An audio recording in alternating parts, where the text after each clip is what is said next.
Chapter 508. The next morning Mu Qiqi came out of the bedroom with her luggage. Xianxia followed her and sent her to the school assembly point. The strange thing was that the man did not respond to her reluctance to leave. 2 days ago he was in a hurry to get married. But today he did not even give her a hug. Mu Qiqi suddenly felt that the man must have done it on purpose. He deliberately made her worry. Feng Xianxian saw Mu Qiqi was in low spirits, so she sneered. "Do you have to be like this? We have only been apart for a few minutes." Feng Xianxian did not understand and Mu Qiqi did not want to explain. Sometimes she did not understand why these academic exchanges could not be held in Jianchuan. Did they have to go so far away from Y City? "Since we are out, there will be a party tonight." Mu Qiqi was speechless. Could she say that she did not want to attend? Everyone be more enthusiastic tonight and show the vitality of a university student. No one is allowed to leave. After they got into the car, the tutor said to the students who were participating in the exchange meeting, especially you, Qiqi. You've always been reluctant to participate in school activities. We all know that you're a special case, but you have to actively integrate into school life. Got it. Mu Qiqi was helpless. Any activity except for work would be boring if she was not with Xianxia. She felt weak at the thought of leaving him for so many days. On the other side, Su Che had already prepared the documents. "President, we can go now." Xianxia put on his camel windbreaker and went to the parking lot of Zhongting. After a while he also set off for Y City. It was quite interesting when he thought of the little one's expression when she left in the morning. At the same time, Lu Holdings was very lively today. It was an important occasion for Lu Qianxian, the eldest daughter of the Lu family, to announce her inauguration.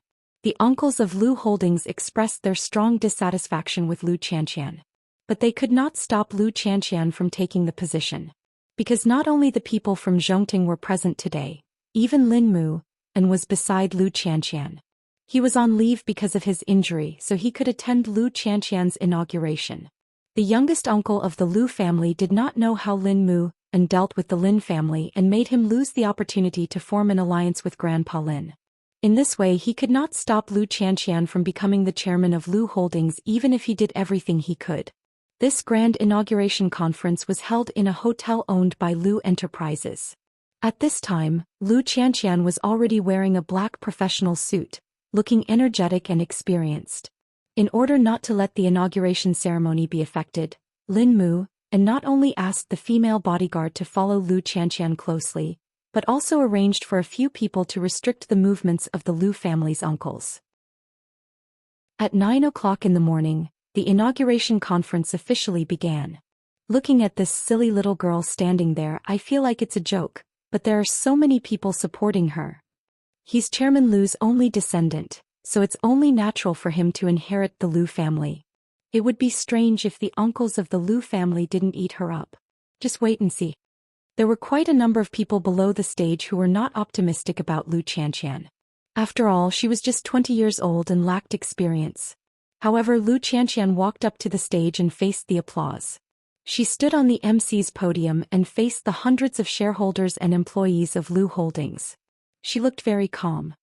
"I know that until now there are still many people who don't think highly of me and think that there is no hope for Lu Enterprises.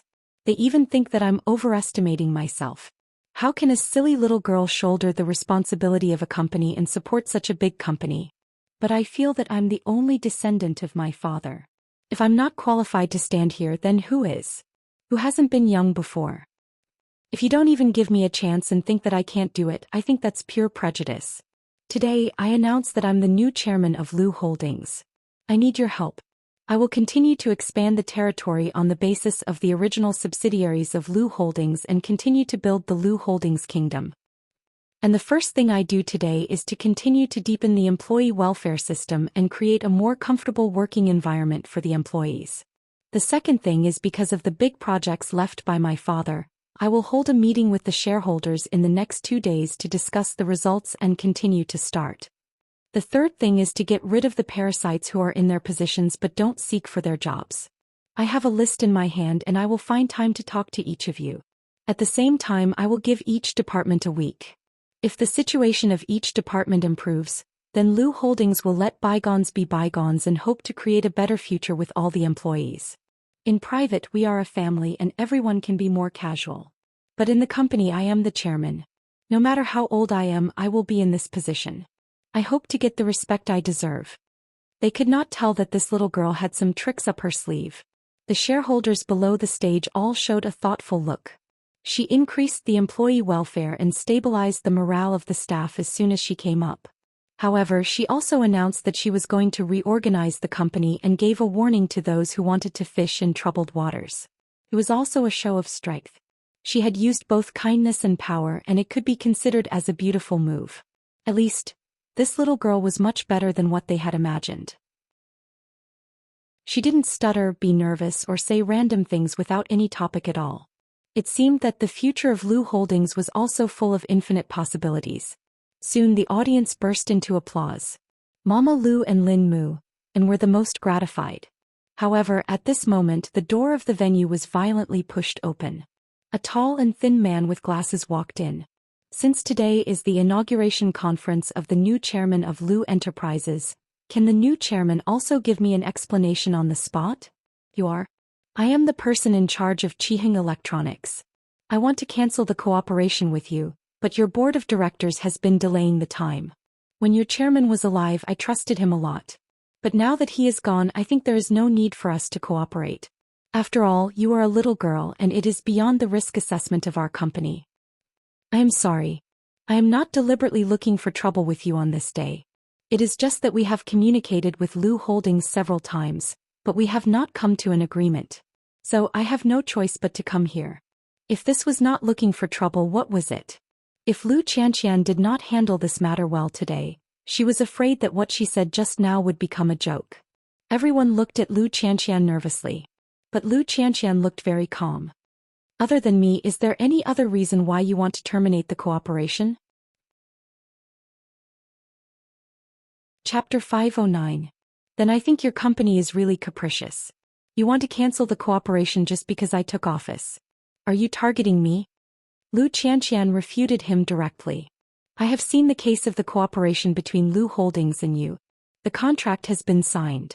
Aren't you going against the spirit of the contract if you go back on your word just because I took office? Of course, Lu Holdings will not agree to such an unreasonable request. Do you think that I am inferior to others just because I took office? Lu Xianxian questioned him bluntly. The other party was stunned. Everyone present was stunned too. A 20-year-old girl could say such words with a clear mind. Could you still say that she was not capable? This is not called canceling the cooperation. To use a more professional term, this is called terminating the agreement. The contract states that if one party wants to terminate the contract for subjective reasons, he must pay the other party 15% of the liquidated damages according to the contract. As long as your company is prepared for the liquidated damages, there is no reason for Lu Holdings not to agree.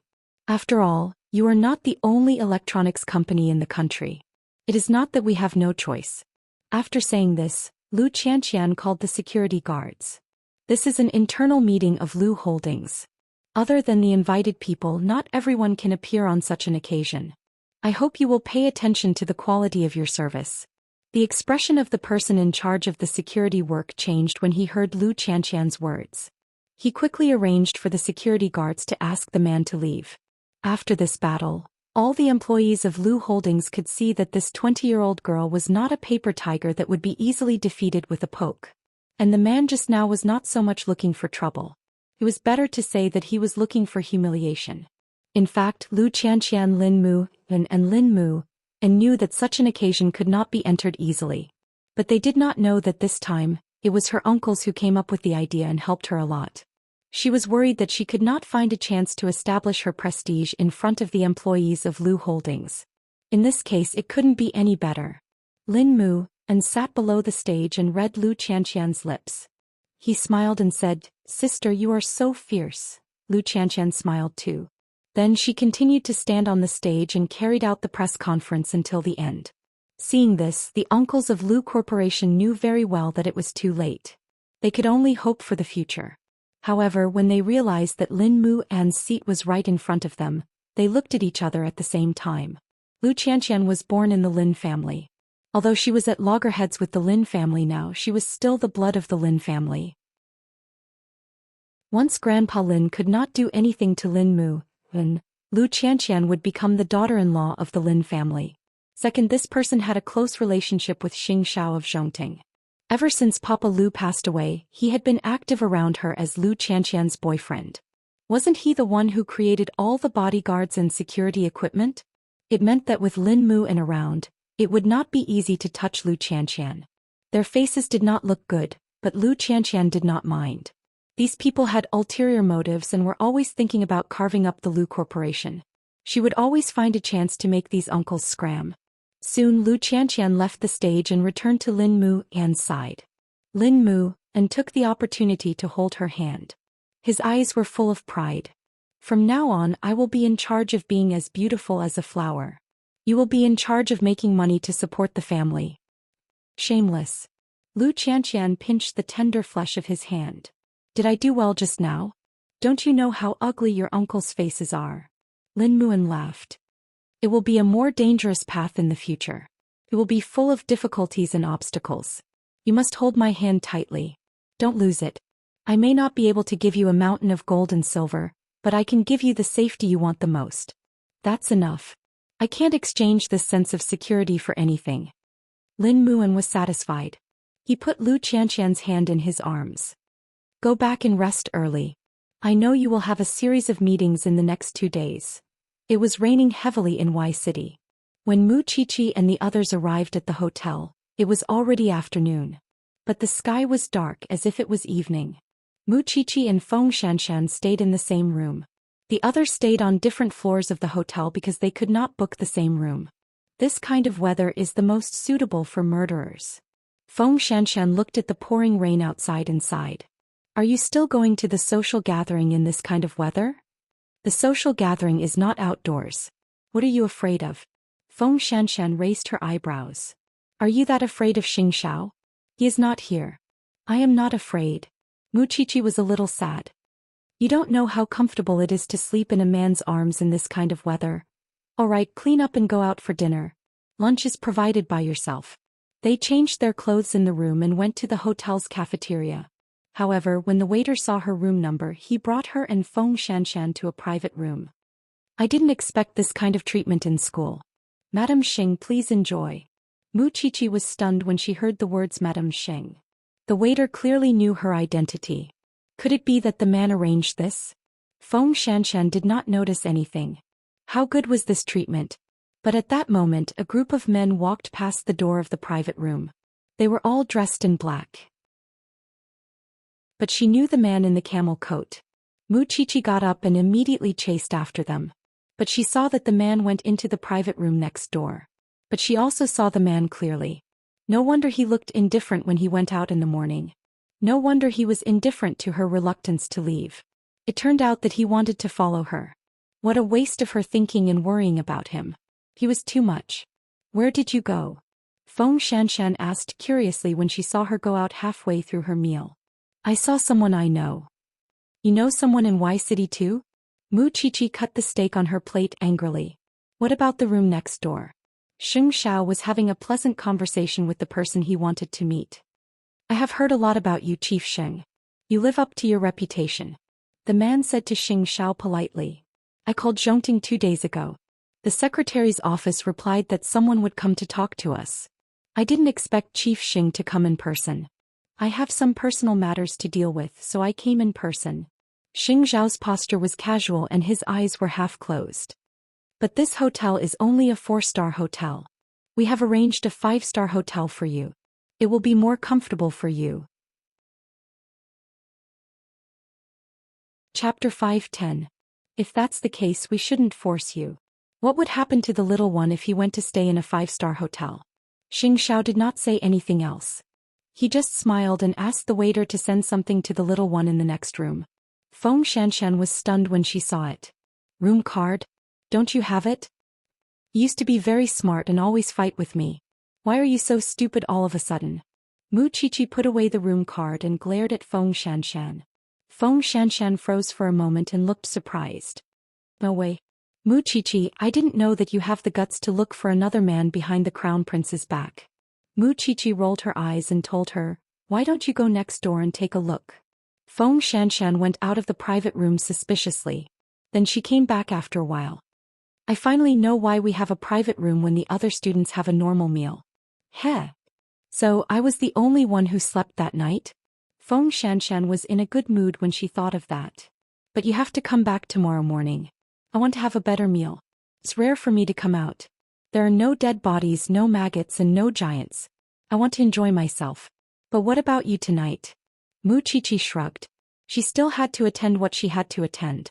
She just had to stay far away and avoid contact with those men. Otherwise, if someone saw her, she could not guarantee what would happen to those who tried to hit on her. Xianxia also raised an eyebrow. This was not something she should care about. After lunch it was free time. In fact, it was already 3 o'clock in the afternoon. Qiqi only saw Xianxia entering the private room. She did not know who he met or when he left. This man did not even greet her when he came out today. It was still raining in Y City in the afternoon. The group agreed to have a chat in the hotel. But Qiqi heard a lot of gossip in just a short time. Did you see that super handsome man? I've never seen such a high-quality customer after working here for so long. Of course. I don't know if he's a celebrity. After he checked in, all the female staff in the hotel spread the news. They're all waiting for him to come out of his room, hoping to meet him by chance. Qiqi rolled her eyes, cursing inwardly. That stinky man really is a scourge. After dinner, Qiqi and Xianxia received a notice to gather at the bar on the second floor of the hotel. This was a place provided by the hotel, so the environment was much safer than outside. People from other schools were also gathered there. It was a joint booking by several schools to let the students relax. Qiqi found a quiet corner and sat down. She wanted to pretend that she did not know those crazy classmates. Xianxia, who was used to such an atmosphere, laughed at Qiqi as she sipped her champagne. You must be a good girl at home. You don't attend such occasions, do you? I don't really like it. The air is bad, but it's more interesting than those socialites, Qiqi replied. Since you are a student, the drinks provided tonight are almost non-alcoholic. You can drink them too. Qiqi shook her head, indicating that she did not want to drink. At that time, the people in the group had become familiar with the people from other schools. Some of the boys began to ask about Qiqi. It's the one in the corner. The one who doesn't fit in. She's quite pretty and has a good temperament. Who is she? When the boy from Xingting saw Qiqi, he immediately said, "It's better if you don't have any ideas about her. If you want to live, she's the 3rd generation of the Red Army. Her grandfather is the old chief of a military district. Her uncle is the mayor of Jianchuan. But the scariest thing is not her background but her fiancé. Do you know him?" Everyone in the country had heard of Xing Zhao's reputation. But since they were in different cities, they had never seen him before. She's the rumored bride. The other party immediately reacted. That's right. Don't provoke her. All right. We know what to do. After asking about it, they went their separate ways except for one person. Liang Muse, what are you looking at? She's already taken. The man called Liang Muse looked at Qiqi deeply. Then he turned around and went back to his classmates. After a while, there was a commotion in the bar. It was accompanied by screams. But most of the screams were from women. The students from Xingting knew him. After all, he was a famous alumnus. But the people from other schools could not stand it. He's the best. I'm a man. Even I think he's handsome. Although the people from Xingting were also attracted by Xing Zhao's good looks, they knew his purpose of coming here. He must be chasing after someone. His upbringing was a little too strict. Although the counselor had asked Qiqi to join the social gathering, the counselor should have nothing to say since her family had come here. When the counselor saw Xianxia, he stood up and shook hands with him. It's my honor to see you in such a place, Chief Sheng. I'm here to pick up her family. I have something to do. Don't worry. This bar is booked by the school. All the guests today are students. And we didn't provide them with hard liquor. Everyone is just having a gathering. The counselor quickly explained so that Xianxia would not misunderstand. Thank you. With that, Xianxia looked at Qiqi. When she saw her man, Qiqi immediately felt that her savior had arrived. She quickly got up from her seat and walked to Xiao's side. Xiao put his arm around Qiqi's shoulder and left the bar with her. Other than the people from Xingting, all the men and women at the scene were stunned. These two people were actually a couple. It's my first time seeing such a handsome man. I thought I could create a romantic encounter with him. I knew it. It's impossible for such a handsome man to be single. The two had already left the social gathering. But the rumors about them were still echoing in the party. Xianxia brought Mu Qiqi back to the best suite in the hotel. But this little one seemed to be angry. She sat on the sofa with her back facing him. Why didn't you tell me? Tell you that there's such a surprise? Or do you want to get to know the men at the social gathering? Xianxia sat beside her and turned her body around. You don't want me to show up? I didn't think so when you didn't show up. But when you walked out, I suddenly felt that the men outside were beyond recognition. They were so crippled. Chapter 5:11. A big collaboration? It's a mysterious family, Xianxia explained. Aren't you going to attend the conference tomorrow morning? Take a shower and go to bed. Mu Qiqi looked at the man taking off his shirt and smiled. You even know when I will attend the conference? I know more than you can imagine. That's true. But are you really going to let me sleep so early? Mu Qiqi looked at the man's chest up and down. I know you're tired. I'll let you go. Then Xianxia patted Mu Qiqi's butt. Go. How many days are you staying here? You seem to want me to leave. Xianxia frowned dangerously. Mu Qiqi ignored him and went into the bathroom. But when she reached the door, she hooked her finger at Xianxia. Are you really not coming with me? This little one was too seductive. That night it was raining in Jianchuan as well. It was assumed that Gu Xiling would not return to the Xing family with the terrible weather, and would stay a few more days with the Gu family. But after dinner, Gu Xiling drove back to the Xing family, although she still did not look at Xing Kai in the eye. Is your father feeling better? Grandpa Xing asked. Much better. He wants to go back to work. Gu Xiling smiled and answered Grandpa Xing. It's good.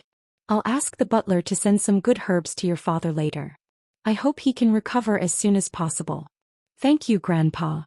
Then Gu Xiling looked at Xing Kai, who was sitting at the dining table. Aren't you going back to your room? Xing Kai was stunned. He did not expect that Gu Xiling would take the initiative to talk to him. Then Grandpa will go back to our room. Xing Kai stood up and followed Gu Xiling back to his room. Third brother and Hu Ran looked at each other. They felt that the relationship between them was not that simple. Because the secretary of Huang Yao had been fired. And according to the security guard who was guarding the door, he saw the secretary's clothes were disheveled when she left Huang Yao. That meant that there was something going on between Xing Kai and the secretary. And how could a proud person like Gu Xiling tolerate being betrayed like this? There were some things that could only be done behind closed doors. Sure enough, once they were back in the room, Gu Xiling said to Xing Kai, Later I can cover for you when you leave. I can go to your secretary to comfort you. From now on we are a loving couple outside this door. But when we return to this room, I hope you won't touch me again. When Xing Kai heard that, he grabbed Gu Xiling. How clean do you think you are? For more than half a year you slept beside me, but your heart was always thinking about eighth brother. You can't wait to be the wife of Zhong Tingsu, can you? I've told you before that I like strong men. Isn't it only natural that I would think about Xiao? Besides, we already have a contract between us. Since we've already fallen out, I don't think there's any need for us to get along. Since you're together with the secretary, let her give birth to the child. When the time comes, just bring the child back. I'll treat it like my own. Gu Xiling, do you know what you're saying? Then let me ask you, did you have sex with the secretary? Hearing Gu Xiling's question, Xing Kai choked. He couldn't answer. But Gu Xiling understood what he meant by his silence. That's it. I'm a neat freak. Xing Kai couldn't stand the depressing atmosphere. He slammed the door and left. However, this scene was coincidentally witnessed by the old man. Seeing Xing Kai leave angrily, Grandpa Xing asked the butler to call Gu Xiling into his study. Xiling, can't you and second brother stop for a while? Grandpa, he and the secretary already have a physical relationship. How can I stop? Gu Xiling asked him in return. When can you have a child like this? Hearing this, Gu Xiling couldn't help laughing mockingly. Grandpa, don't count on a child. This Xing Kai is infertile. When the old man heard this, he frowned. What do you mean? Don't you think it's strange? We've been married for half a year. Why is there nothing? So I did a checkup for him behind Xing Kai's back. He's sick. Is that true? I have the checkup report, said Gu Xiling. Grandpa, what do you want me to count on? He can't even give me a child. And he's with the secretary outside. Anyone would be sad. Grandpa Xing was silent after hearing this. After a while he said to Gu Xiling, does second brother know? I did it behind his back. He shouldn't know. Go back and rest. That was the conversation between Grandpa Xing and Gu Xiling that night. Turned out that second brother had that problem. No wonder they didn't have a child until now. If the news that the heir of Huang Yao couldn't have a child got out, not to mention Xing Kai, even the entire Xing family would be embarrassed. He had to think of a way to get a child for second brother. Meanwhile, in Xing Bowen's room, Hu Ran returned to her room. Second brother went to the company again. He probably quarreled with that woman again. As expected. Xing Bowen sat at the desk and said, the more second sister-in-law quarrels, the more suffering second brother has in Huang Yao. Even these 2 days he was absent-minded during the meetings. There are many complaints in the company. Coupled with the matter with the secretary, his reputation in the company is getting worse and worse compared to when eighth brother was in Huang Yao. So we don't have to do anything. They will take care of themselves? Hu Ran shook her head uneasily. When Tiffany and company is in chaos, second brother will really dig his own grave. Xing Bowen turned off the computer and walked to the sofa with the blanket. I'm going to bed. I have to go to the company early tomorrow. Hu Ran saw him leaning on the sofa. She hesitated for a moment but still nodded. Go ahead. Because she was too embarrassed to let Xing Bowen rest on the bed. In Gu Xiling's room her mind was in a mess. Although she did not know if it was a good or bad thing to tell Grandpa Xing about it now, Grandpa Xing would not chase her out no matter what the result was. Because she knew that this was Xing Kai's private matter. If she was angered and the matter was exposed, the whole Xing family would be humiliated. In fact, apart from this reason she had another plan. She wanted to let Grandpa Xing decide how to deal with this matter. With someone supporting her, even if Xing Kai caused trouble in the future, she would have a perfect excuse. Of course, she would never expect that Grandpa Xing's way of dealing with this matter would be so unexpected. The next day at the Liu family. On the second day after Liu Qianxian took office, she went to Liu Holdings for a meeting as she promised. At that time, Mama Liu planned to visit Grandpa Xing at the Lin family with a gift. Was he still going to be stubborn even at this point? Mama Liu sent a gift to Grandpa Xing's ward. But Grandpa Xing rejected it. Chapter 5:12. Mama Liu did not want to see her off. The two of them still had a long life ahead of them. Grandpa Lin would eventually see Qianxian's capability and character. When that time came she was not afraid that he would deny it. After a stormy night, the sky in Y City began to clear up. Mu Qiqi's academic conference was held in a top university in Y City. Now she was on the school bus again.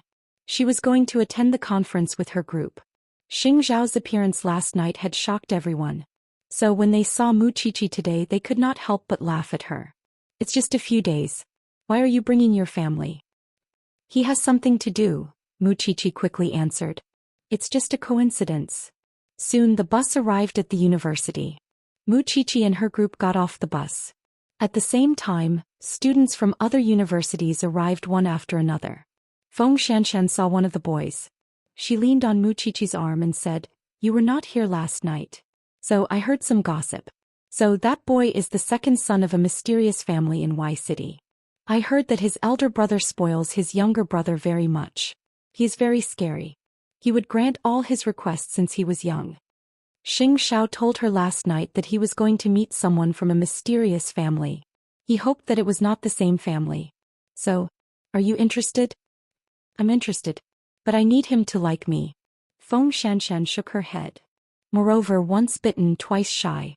I should find someone who is of a similar background. I don't want to repeat the same mistake. Mu Qiqi did not say anything. She entered the famous university with her group. However, throughout the entire academic conference, Mu Qiqi felt that someone was looking at her. It was a very uncomfortable feeling. Mu Qiqi's feeling was right. There was a pair of eyes behind her. They were studying her all the time. They were curious about her. That person was Liang Muse. He had always been in a state where he could get whatever he wanted. He was very curious about people and things that did not take the initiative to get close to him. Last night when he saw Mu Qiqi sitting in a corner and did not want to have any contact with the people around her, he became curious about her. Later when he heard about her and Xianxia, he became even more curious about her. He did not have any other thoughts. He simply had the urge to get close to her. You've been sitting on pins and needles all morning. What's wrong? Feng Xianxian could not help but ask when she saw Mu Qiqi shifting in her chair. I feel like someone's watching me. Feng Xianxian turned and glanced at everyone, and found that someone was staring straight at Mu Qiqi's direction. Feng Xianxian was stunned for a moment. Then she replied, "You're right. I hate that kind of rude stare," Mu Qiqi said. "He wouldn't go that far, would he? Everyone knows about you and Xianxia. What else could he want?" Mu Qiqi shook her head. Pay attention. Feng Xianxian turned around and looked at Liang Muse again. She realized that he was still looking at Mu Qiqi. He seemed to be thinking about something. Of course, his obvious action was noticed by the people around him. He had been staring at Mu Qiqi all morning. That made Mu Qiqi very uncomfortable. She did not want to have anything to do with the mysterious family. She also hated anything that could threaten her relationship with Xianxia. After the meeting was over, Mu Qiqi left immediately. Feng Xianxian did not even know when she left. She immediately called Xianxia after she came out of the university. But Xianxia was still in a meeting, so he asked Su Che to pick her up first. Feng Xianxian remembered Mu Qiqi's restless look. She quickly went up to Liang Muse and asked, "Young Master Liang, you seem to like staring at my classmate." Liang Muse was tall and thin. He was very handsome. His looks were not top-notch, but he was above average. "I'm just curious about her." "If you are curious, please keep it in your heart. If you keep staring at her like that, people will think that you are a pervert," Feng Xianxian said and turned to leave. Liang Muse frowned. Then he called his brother. "Didn't you say that we're going to eat together? You eat first. I'm in a meeting with a guest." "Brother, I'm a little curious about a girl." The other party was stunned when he heard that. "A girl? You like someone else?" "No. I just want to keep staring at her." "God bless you. You're not scaring her." The man on the other side of the phone sighed. "Go home. Don't go to this academic meeting for the time being." "Okay." Liang Muse agreed obediently. He did not mean it. But he could feel that Mu Qiqi seemed to dislike him.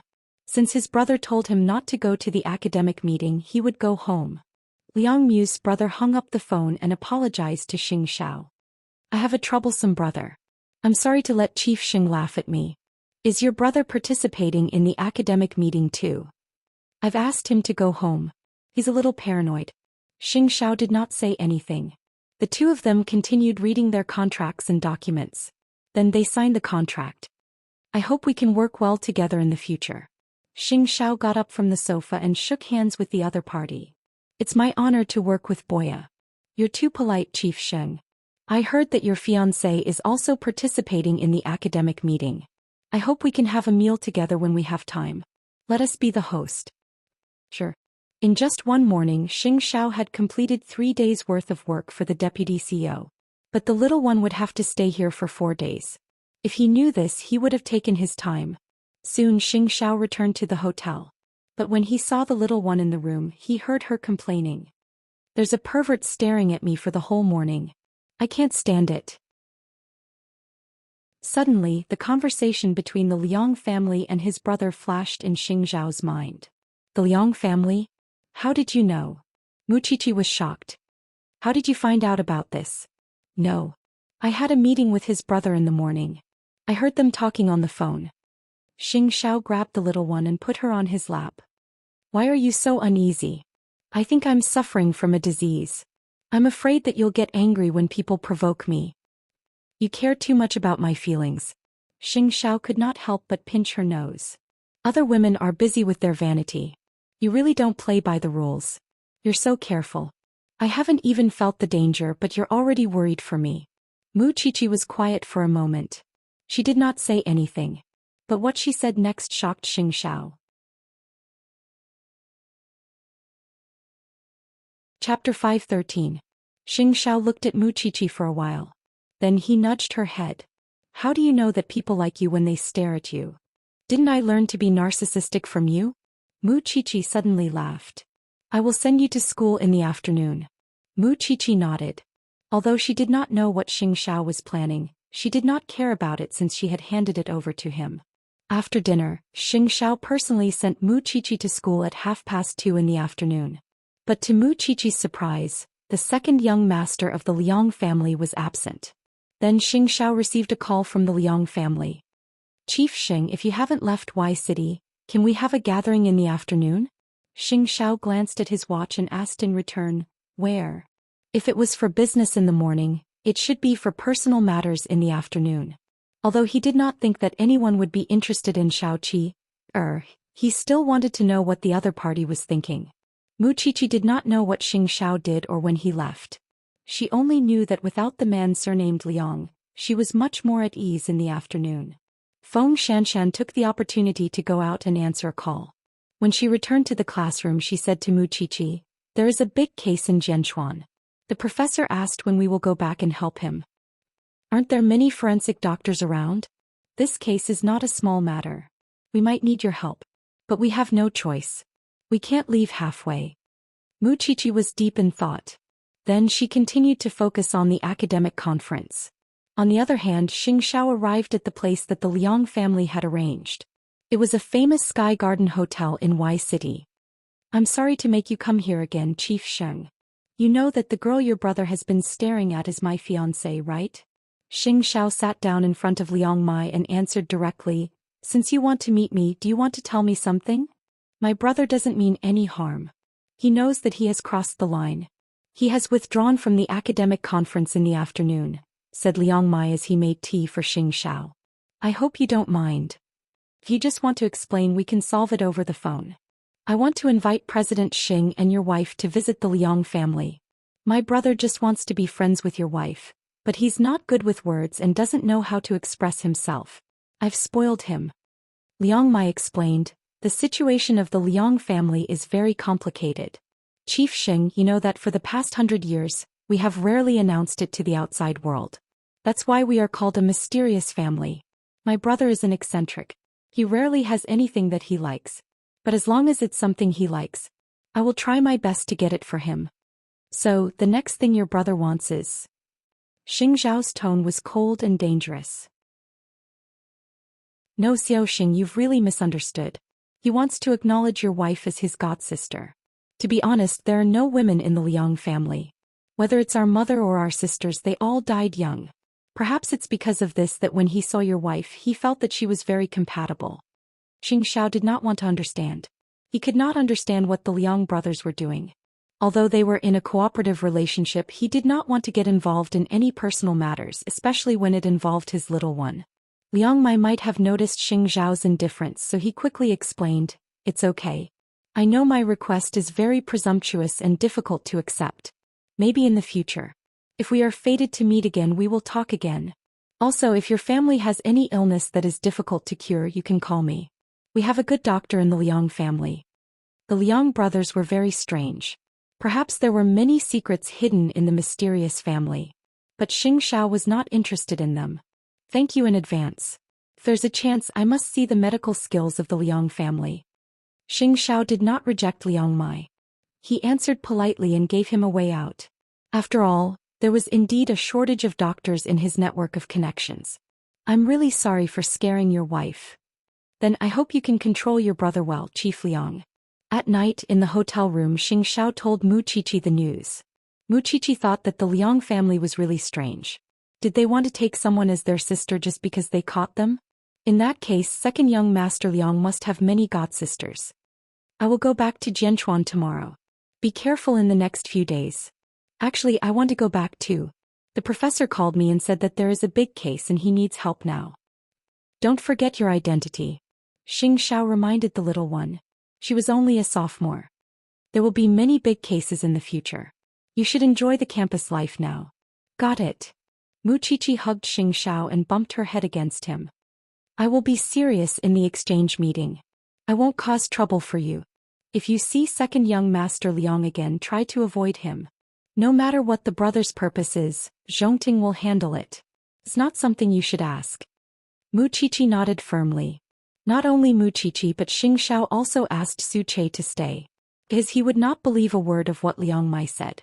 At the same time, Liang Mai was scolding his brother. You can fall in love with anyone but Xing Zhao's fiancé. If it was someone else, I could think of a way for you. But Xing Zhao's woman is not someone you can take away so easily. So, you told them that I want her to be my godsister. Liang Muse looked at his brother and laughed. That will give you a way out. Actually, I just like to observe her. No matter what she does for me, it's fine. Liang Mai looked at his brother and could not bear to see him like this. Muse, when you see her, do you think of your mother? Mother used to be a woman who didn't like to be surrounded by people. She was always quiet and would sit in a corner alone. Brother, is there really no way? Liang Mai shook his head. Are they married? Not really. But they are engaged and have been living together for a long time. If you are just curious, you should bear with it. After hearing his brother's words, Liang Muse was silent.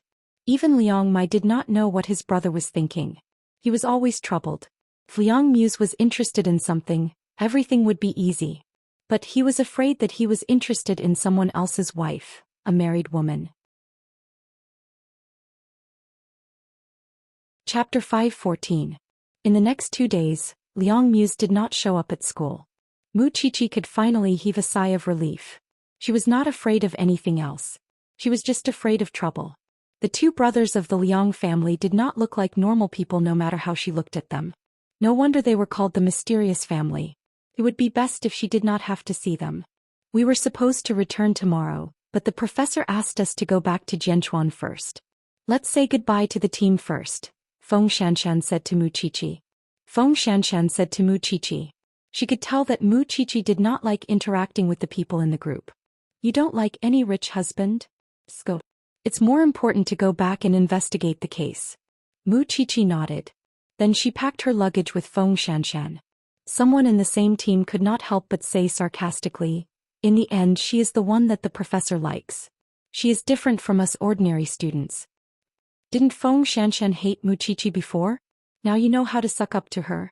Before Mu Qiqi got into the car, she heard this and said to the person, which eye of yours saw her suck up to me? We are still enemies. Mrs. Xiao is so great. You are so loyal to the crown prince. Don't seduce the second young master of the Liang family. The incident where Liang Muse stared at Mu Qiqi for the whole morning had certainly spread like wildfire. Hearing this, Mu Qiqi did not say anything. She suddenly felt that it was unnecessary. This kind of thing would only make things worse. Moreover, who were these people to her? Why should she rush to explain? The car is here. Sco. The professor is very anxious. They are not busy, but we are, Feng Xianxian said to Mu Qiqi. You're right. Then Mu Qiqi and Feng Xianxian got into the car. After closing the door, Mu Qiqi realized that the person who came to pick her up was Su Che. When did you come? Madam, I haven't left yet, Su Che replied. The CEO asked me to pay attention to your safety at all times. Actually, he was afraid that the Liang brothers would come to harass him. What case is it this time? Why is the professor so anxious? A female corpse was fished out of a dry well on the outskirts of the city. There was a 10-month-old baby lying beside her. It was a mother and son. The professor found that the cause of death of the mother and son was controversial, so he requested an autopsy. However, the awkward part was that this woman was the daughter-in-law of a wealthy family in Jianchuan, but 2 years ago she ran away from home and her whereabouts were unknown. The wealthy family felt that there was no need to waste their energy on such a woman, so they did not agree to the autopsy and wanted to close the case as an accident. Feng Xianxian briefly explained what had happened. Tell me first, which rich family is it? To be related to the Gu family, I really want to say that enemies are bound to meet on a narrow road. According to seniority, that person is Gu Xiling's uncle, so the professor wants to see if you can help. According to the law, if a criminal investigator has an objection to the cause of death of the deceased, then he doesn't need the consent of the family. Rich families can just exert pressure on them. A small criminal investigation team can't do anything. Who asked the rich to do whatever they want? Feng Xianxian raised an eyebrow. Mu Qiqi rolled her eyes. She too felt that it was a hot potato and she did not want to take it. Business is business. The higher-ups are scared. What position do I have to convince that family? Mu Qiqi felt that she might not be able to help even if she wanted to. Let's go take a look at the corpse first. Mu Qiqi nodded and called Xing Xiao, saying that she would go to the forensics lab first. Xianxia had heard about it from Mu Qiqi 2 days ago and did not say much about it. The matter of the Liang brothers should be over. In the evening, both of them entered the forensics lab looking travel-worn. When they saw the professor leaning over the sink helplessly, they quickly went up to him and asked, "Professor, how's the case? Go take a look for yourselves." The professor pointed at the corpse beside him. Mu Qiqi's courage had taken a qualitative leap after seeing the baby in the man's womb. She was starting to become numb to any scene she saw. Mu Qiqi's courage had increased by leaps and bounds. They changed their clothes and went to the corpse. It was a ghastly sight just to look at the corpse's surface. There are slashes all over the body. His eyes are gone and his fingernails have been plucked, and there are rocks stuffed down there. Mu Qiqi told Feng Xianxian after examining the corpse. What's more frightening is that these injuries are not fatal. That's why the professor wants to do an autopsy. The baby was simply killed by a fall. But for such a young child to fall down a 10-meter dry well. Feng Xianxian did not continue, but Mu Qiqi could imagine the scene. Even so, the family still insists it was an accident? You know how much it would affect the rich families if the secret of a rich family is exposed, Mu Qiqi explained to Feng Xianxian. Some families can face the law head-on, but most rich people are confused about human life and the law, let alone have a sense of justice. Do you have a solution? The professor wanted to persuade the family to do an autopsy through Mu Qiqi. The victim has been missing for 2 years. Did the other party file for divorce?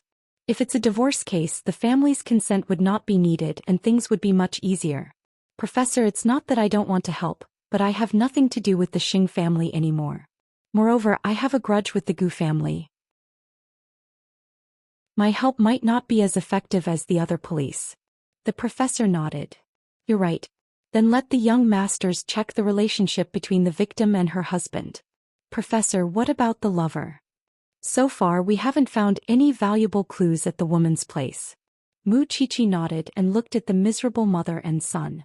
Such a way of death was most likely revenge. Moreover, when the police went to the family for questioning, they did not cooperate. They were afraid of getting into trouble and wanted to protect themselves. The woman who had been missing for 2 years suddenly died tragically. It must be bad luck for the family. There was no telling how dirty Gu Xiling would feel when she heard the news. Mu Qiqi only returned home at 10 at night. There were still some thoughts in her mind when she saw her man. Xiao, the case this time is related to the Gu family. Should I congratulate you? Xiao smiled, stroking her head. When I was on my way back I thought about it. I can't help much this time because we are like fire and water with the Gu family. But when I saw the mother and son die tragically and I couldn't find the murderer, I felt that I shouldn't. Chapter 5:15. Xiao hugged Mu Qiqi with one hand and drank his tea. His posture was very elegant. It's not difficult. If the family doesn't cooperate, you can publicize the murder case and let the family be under the public supervision. But the murderer will be alert if the case is publicized. Public opinion is a double-edged sword. It depends on how you use it. At least it was more reliable than asking her to persuade the Gu family. Mu Qiqi thought that she could mention it to the professor tomorrow. What bad luck did the Gu family have? Papa Gu's condition should not be good now. And now something like this happened. Mu Qiqi was a medical student. She naturally knew that when a person had schizophrenia, it was almost impossible to be cured in this life. He had to take medicine to control it for the rest of his life. And it could relapse at any time. Although Gu Xiling did not dare to say anything and even pushed Papa Gu to the public, one day this mother and daughter would suffer the consequences of their own actions. No matter what bad luck they have, it has nothing to do with you. Go and take a bath. You stink. Mu Qiqi nodded and left Xiao's arms. Speaking of which, this man really did not mind the smell on her body. Sometimes even she hated it. But this man kissed and hugged her whenever he wanted. Now it was up to the police to find out if the deceased was related to the Gu family. It was impossible that Gu Xiling did not know what happened in the family. But she was in the Xing family. Of course she had to pretend to be calm. If such a scandal was exposed, the Gu family would definitely become a laughingstock to the public. She did not know how unlucky her uncle was to have such a frivolous woman and die outside. More importantly, Mama Gu called her during the day and told her that Mu Qiqi was the assistant of the forensic doctor in the forensics laboratory. The Gu family tried everything to suppress the news. But with Mu Qiqi around, the Gu family might not be able to hide anything. How did that bitch have the energy to meddle in other people's business? To get the support of the Xing family, Gu Xiling told Grandpa Xing about the incident at the dining table the next morning. My uncle almost committed suicide because his wife ran away. Now that his life is getting better, the woman died outside and the forensic doctor is still chasing after my uncle. Second sister-in-law, it's a matter of life and death. The job of a forensic doctor is to question the cause of death of the deceased and distinguish between suicide and homicide. Your uncle has a close relationship with the deceased, so of course the police will keep pestering him. The Gu family should cooperate with the investigation to keep up with the development of the situation, right? Hu Ran sneered and caught the sarcasm in Gu Xiling's words. If it wasn't your Hu clan that encountered such a thing, of course you wouldn't be worried. I was a fool for 2 years, but didn't my father also get the respect of others? Hu Ran asked Gu Xiling in return. Moreover, with the series of actions of the Gu family such as suppression, lying and non-cooperation, if the matter is really exposed, what can the Gu family say? It's not really the Gu family. Still your maiden family. It's not our place to make a decision on the Gu family's matters. Grandpa Xing did not want to hear them quarrel. But the most hateful thing is that Mu Qiqi is also involved in it. She is now working in this forensics laboratory. This was the reason why Gu Xiling told him about it. Because Mu Qiqi was involved in it. Then the Gu family should be more careful, Hu Ran reminded Gu Xiling out of kindness. Gu Xiling spent the whole morning talking to win the support of the Gu family. But she did not realize that no one in the family cared about her at all. After breakfast, Grandpa Xing said to her, "No matter what, if the Gu family needs help, you can look for second brother." How could she look for Xing Kai? Grandpa Xing was obviously evading it on purpose. Grandpa, don't you think that Mu Qiqi will use this matter to make a fuss and drag the Xing family down? This matter has nothing to do with us. Don't force the hatred here. Grandpa Xing was still clear-headed. After a night of investigation, the police found out that Gu Xiling's uncle had filed for divorce not long ago. And the court had already issued the judgment. So this matter was not really related to Gu Xiling's uncle. At least, the forensic doctor did not need to care about the Gu family's opinion when he wanted to perform an autopsy. Other than the divorce agreement, we also found out something else. The deceased's ex-husband is a scumbag. He is a playboy who often appears in rich families. He is a spendthrift. Because he is in debt and could not get the support of his family, he pushed his pregnant wife out to pay off the debt. The deceased had a miscarriage because of this. She cried all day at home. But this scumbag could not stay still and started to look for mistresses. So he forced his wife out. This kind of scumbag. What a waste of air when alive and a waste of land when dead. Since it has nothing to do with the Gu family, what about the deceased's relatives? The professor asked the investigator. She had a mother who was also from a scholarly family. But after the deceased ran away from home, she was often bullied by the Gu family. In the end, she died of depression. In other words, we can arrange for an autopsy. The professor grasped the most crucial point. He said to Mu Qiqi and Xianxia, "Go and prepare now." But the higher-ups have not approved it yet. We are following the rules. Don't be afraid of anyone. Having said that, the professor followed Mu Qiqi and Feng Xianxian into the forensics lab. With one cut, the organs on the deceased's body revealed all the secrets. She does not have a spleen. She must have suffered from a related disease or a serious internal injury. She had no choice but to remove it. Her immunity and resistance are very low. Let's see what's in her stomach. The professor broke it down. Mu Qiqi and Feng Xianxian were shocked. Nails. She must have died from the pain. So cruel. Her body is full of holes. But the real cause of death should be here. Peritonitis caused by the rupture of the stomach. I need to do further tests. Mu Qiqi and Feng Xianxian gasped. They had seen many cases with the professor, but it was the first time they saw such a complicated and cruel way of killing. It meant that it was most likely a vendetta. The Gu family should get the news soon. Can you go and hold them off? The professor instructed Mu Qiqi. Don't worry. As long as the procedure is followed, I have a way to make them speechless. Mu Qiqi promised the professor. Not to mention the Gu family, even if Gu Xiling came it would be the same. Chapter 5:16. The Gu family did not get the news about the autopsy immediately. Instead, the police made some progress. After their investigation, they found out that Gu Xiling's uncle had met the victim recently. With this development, the police immediately summoned Gu Xiling's uncle for questioning. However, this man was like a rogue. He did not listen to the police at all. Not only that, the Gu family also refused all interviews. This family is so troublesome, the professor said impatiently. Now that this scumbag is a suspect, how can he be so arrogant? Xianxia was also puzzled. Even if he is a suspect, the police cannot force him to cooperate. After all, he has his own legal rights, Mu Qiqi explained. But since this family is so contemptuous of human lives, I think we can also use some tricks. Recently, the Gu family is in a precarious situation. If they don't cooperate with the police investigation, then this matter can only be made public. The Gu family is very prideful, so they will definitely agree. Are you sure this will work? Definitely. But we can't threaten them so directly. We have to show that the police are helpless. Xianxia nodded and looked at the professor. What do you think?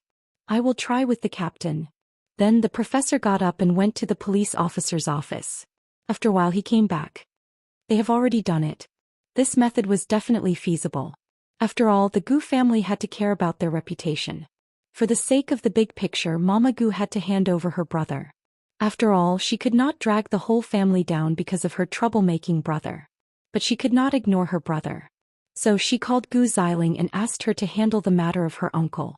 When Gu Xiling heard that her uncle was arrested, she asked Grandpa Gu to go to the police station to get him back. Although Grandpa Gu did not want to get involved in the Gu family's affairs, he did not stop Gu Xiling. After all, he was her uncle. Gu Xiling did not go alone. She found a bodyguard. The three of them went to the police station together. At this time, the police were interrogating her uncle. Jiki, the Gu family is here. Can you help them? A senior from the police station came to the forensics laboratory and asked Mu Qiqi. Mu Qiqi nodded and took off her white gloves. I'll be right there. I'll go too. Xianxia wanted to see the duel between Gu Xiling and Mu Qiqi at the charity banquet. She had been humiliated several times in front of Gu Xiling. Now that Mu Qiqi had accepted the challenge, Gu Xiling should not be able to humiliate her, right? With that, the two of them walked to the entrance of the police station. Gu Xiling wanted to slap Mu Qiqi when she saw her. But the policeman beside her grabbed her wrist. This is the police station. You're hitting people here. Do you want to go to jail? Gu Xiling's eyes were red. She looked at Mu Qiqi. Was it your idea? For the police to come and demand for him like this? It's only right for the police to investigate a case. Your uncle is now a suspect and has been summoned by the police. It's the most basic obligation to cooperate with the police. What are you unhappy about? Mu Qiqi raised her arms and asked Gu Xiling. What does that woman's death have to do with my uncle? That woman used to be your aunt. Don't you know what kind of person your uncle is? Squandering, gambling addicted, heartless and unscrupulous. You once called this woman aunt. She's dead now and her bones haven't even turned cold. Aren't you afraid that she'll hear you and come looking for you at night? Gu Xiling was stunned. Let my uncle out. The police did not arrest your uncle. They just want him to cooperate with the investigation. Mu Qiqi emphasized. Don't come here as a rich man. I have more money than you. You want to break into the police station with 2 bodyguards? The last time I saw you, I thought that you were not only vicious but also brainless. You really did not disappoint me. You want to see your uncle? Wait outside. He can leave when the investigation is over. Then Mu Qiqi pointed at the chair at the door. I can let you sit. Mu Qiqi, you're using your power to take revenge. First of all, I'm just a forensic assistant. It's not my job to summon or interrogate. Besides, your uncle has done many evil things. I didn't ask him to do it. You can't accuse me of using your power to take revenge, Mu Qiqi said calmly. Secondly, you don't have the right to be my enemy. Looking at Gu Xiling's face, Xianxia felt very comfortable. She did not expect that Mu Qiqi, who was always reluctant to deal with others, was so eloquent. What was more unexpected was that Gu Xiling, who was arrogant every time they met, did not even have the ability to talk back in front of Mu Qiqi. Indeed, there was always a higher mountain. To prevent Gu Xiling from causing trouble in the police station again, Mu Qiqi sat in the hall of the police station. Gu Xiling had no choice but to wait on the chair outside. But she could not do nothing. So she called Xianxia. At this time only this man could be relied on, even though he had betrayed her. Xianxia was also very surprised to receive a call from Gu Xiling at this time. Gu Xiling explained the ins and outs of the matter over the phone. She even gave in and asked for Xianxia's help. "I'll bring the lawyer over now. Ask your uncle not to say anything before the lawyer arrives." "But the interrogation has been going on for an hour," Gu Xiling said. "Just wait." Having said that, Xianxia hung up and asked his new secretary to contact the lawyer. At this time, Mu Qiqi also asked Feng Xianxian to remind the police to hurry up. Otherwise, when the lawyer arrived, there would be nothing they could do. "The interrogation is almost done," Feng Xianxian replied. Feng Xianxian answered Mu Qiqi. "It's true that he's a scumbag through and through. Now we're making the final statement." Xianxia's reaction was very fast. It only took him half an hour to come from Huangyao. He brought his lawyer and secretary with him. It was a magnificent sight. When Gu Xiling saw Xianxia, no matter how many things he had done to her before, at least at this moment he was willing to help. It meant that this man still had her in his heart. "Kai, where's your uncle?" "He hasn't come out yet." Gu Xiling pointed at Mu Qiqi with her chin, hinting at Mu Qiqi's role here. Xianxia glanced at Gu Xiling and then walked up to Mu Qiqi. "Long time no see." "It's been a long time," Mu Qiqi replied. "It's a great honor for our police station to be here in person, President Sheng. We're all family. Why do you have to make things difficult for your second sister-in-law?"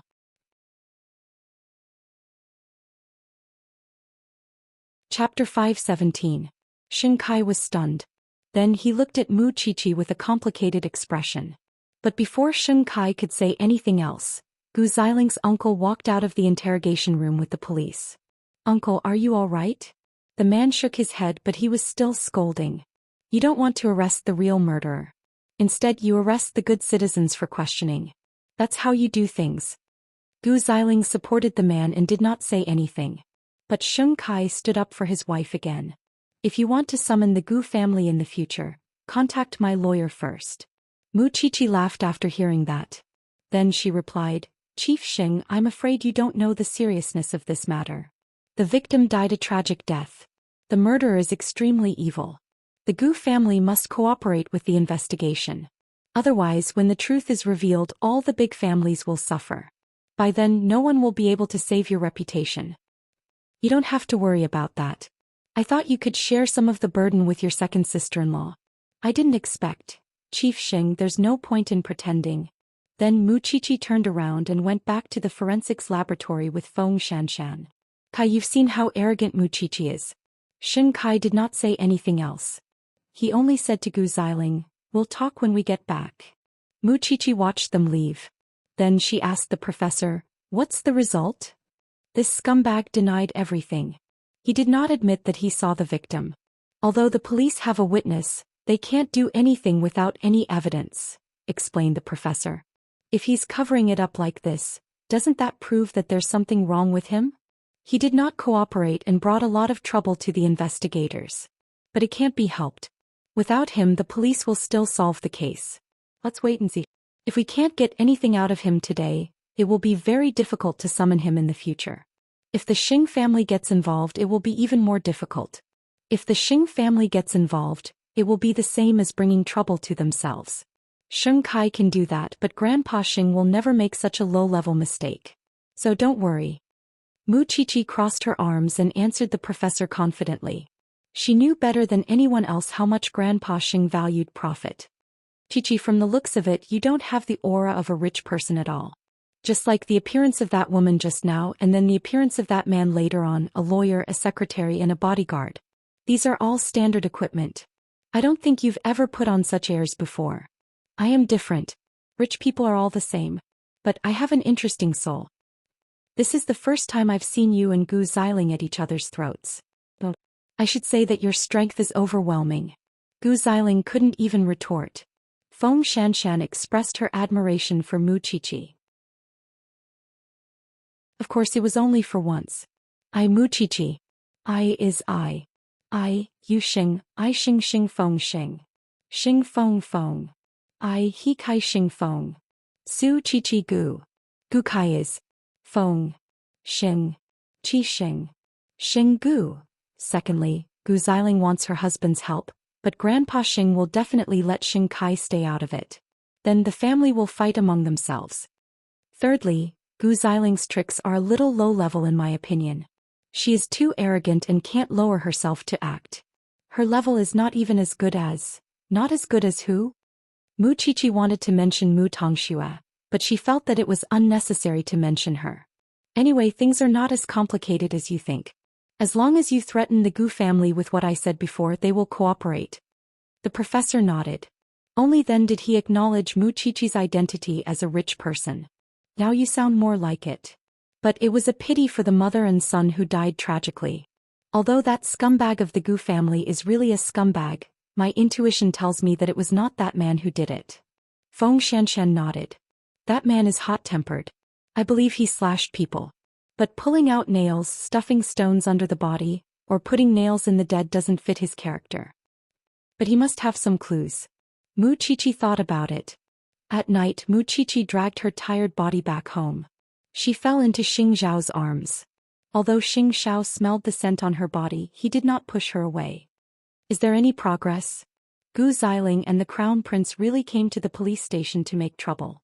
But they are not as good with words as I am. So they did not get anything. Don't worry. The Gu family is not in the mood to care about the uncle's business. After hearing this, Mu Qiqi looked up at Xing Zhao. What happened? Today, Mama Gu brought her husband to Gu Corporation for a routine meeting as usual. However, during the meeting, the shareholders got into an argument and angered Gu Corporation's chairman. He immediately went crazy and injured someone. Now, everyone in Gu Corporation knows that Gu Corporation's chairman has lost his mind. After listening to Xing Zhao's explanation, Mu Qiqi sneered. I had a feeling that something bad was going to happen to the mother and daughter. They are in the early stages of schizophrenia. It is very important to treat them in the hospital. They must take medication and take special care. But in order to stabilize Gu Corporation, the mother and daughter let the family doctor treat them. Of course, their condition is getting worse. Gu Corporation is going to be reshuffled. Mu Qiqi did not care about this. Although she and Gu Xiling did not like each other, if Gu Xiling was really in trouble, she would not hit her when she was down. After all, Gu Xiling's methods had never been used on her. I'm going to take a bath. I'm so smelly. Go ahead. Xing Zhao said calmly. Hey, aren't you going to take a bath with me? I still have some documents to read. Xing Zhao replied. Mu Qiqi nodded and got up from the sofa. Then she went back to her room. At this time, Xing Zhao took out the ring sketches that the designer gave him. He carefully picked out the ring. He wanted to go abroad with Mu Qiqi for her birthday. But it was too late to get the wedding ring. Even so, he did not want to wear it casually. He wanted to give his little one a surprise. After that, Mu Qiqi lay in the bathtub and saw the news about Gu Corporation on her phone. Papa Gu was officially hospitalized after the media exposed him. Even if Mama Gu had 3 heads and 6 arms, she could not hide this matter anymore. Under such circumstances, how could Gu Xiling interfere with her uncle's business? She really did not believe it. Now Gu Xiling was probably explaining to Grandpa Xing at Xing Mansion. In fact, she was right. When Grandpa Xing knew that Xing Kai brought his lawyer to help Gu Xiling in the afternoon, he immediately called him to the study.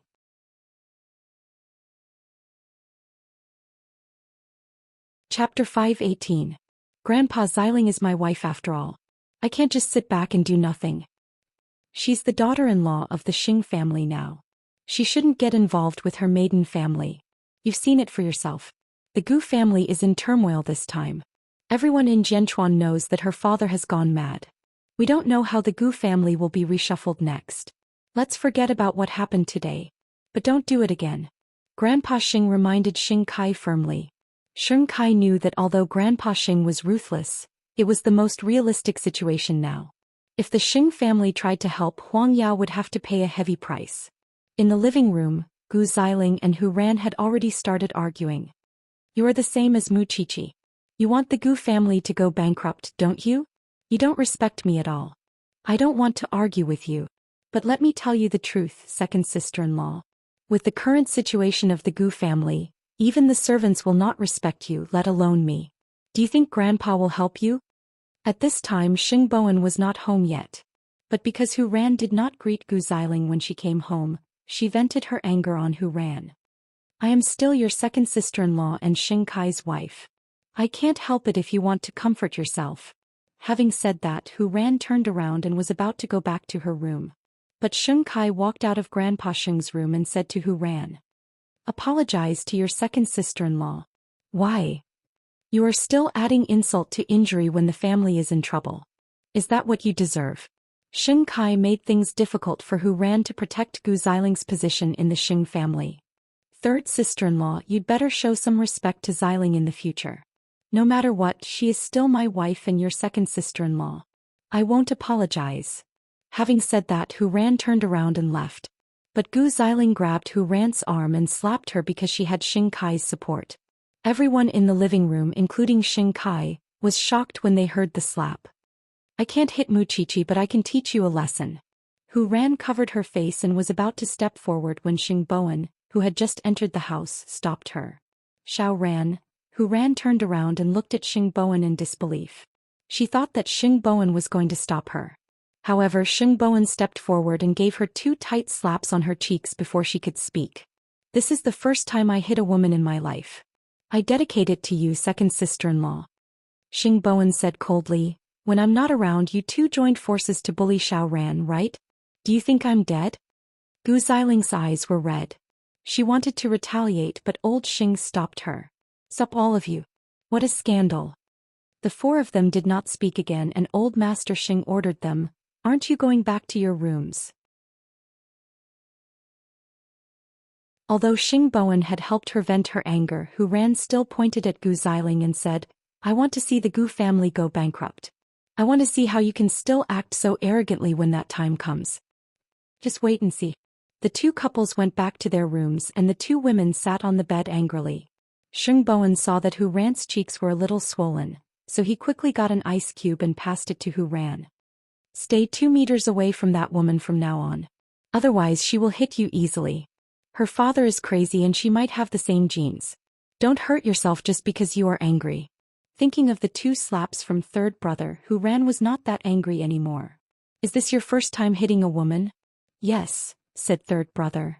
When I am mad, I don't care whether the other party is a man or a woman. I will hit her anyway. You are quite handsome. Hu Ran put her hand on her face and smiled again. Why did you come home so late today? Someone brought some people to the police station in the afternoon and left the mess to me. The meeting ended at 5 o'clock, explained Xing Bowen. I saw you getting slapped when I entered the house. Does it still hurt? She hit my ear, Hu Ran said. Second brother went to the police station because of Uncle Gu, right? I heard that he was humiliated by Qiqi at the police station, so he went home to vent his anger on someone else. Third brother laughed. You don't say. Even with Gu Xiling's character, she did not gain any advantage in front of Xiao Qi. Qiqi will become stronger when she meets someone strong. No matter who it is, she can handle them. Third brother saw that Hu Ran's face was getting less swollen quickly, so he held her hand and said, we should try not to get involved in the current situation of the Gu family. We should just watch the show. Otherwise, I am afraid that second sister-in-law will set you up again. Okay. Hu Ran held third brother's hand back. They were about to look at each other when Hu Ran suddenly blushed. Don't sleep on the sofa tonight. I am used to it, you idiot. How can you rest well on the sofa when you go to work every day? She suddenly tugged at his shirt. Listen to me. Third brother was silent for 2 seconds. Finally he nodded. I will listen to you. In the other room, Gu Xiling was really angry. Although Xing Kai had found an ice cube, she did not use it. Instead she asked him calmly, Grandfather asked you to go to the study to tell you not to interfere with the Gu family's affairs, right? Grandfather's consideration is not wrong. But as your husband, I will still stand by your side and do my best to help you. Gu Xiling sneered after hearing that. How ironic. But I still have to thank you. Xiling, let it go. If the Gu family is in trouble, it will not be good for me.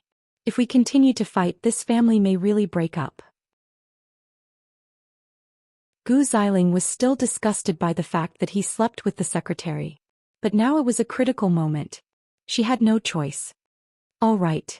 Apply some medicine to your face. Take a shower and rest. We will go to the Gu family tomorrow. Gu Xiling was full of fear when she thought of the Gu family. The Gu family is in such a situation now. My uncle is being investigated by the police. Kai, can you think of a way to stop the police from pursuing the Gu family? If the matter is exposed, it will be one disaster after another for the Gu family. I will think of a way. Actually, what else could he think of? He could only go to Zhongting and look for Xianxia. He hoped that he would let the Gu family go for the sake of their brotherhood. But this matter had nothing to do with Xianxia. Mu Qiqi was not the main person in charge of the murder case. Would it really work if Xing Kai looked for Xianxia? It was clear that he trusted Xing Zhao's ability to interfere in matters. Although he was very unwilling to look for Xianxia because it would hurt his pride.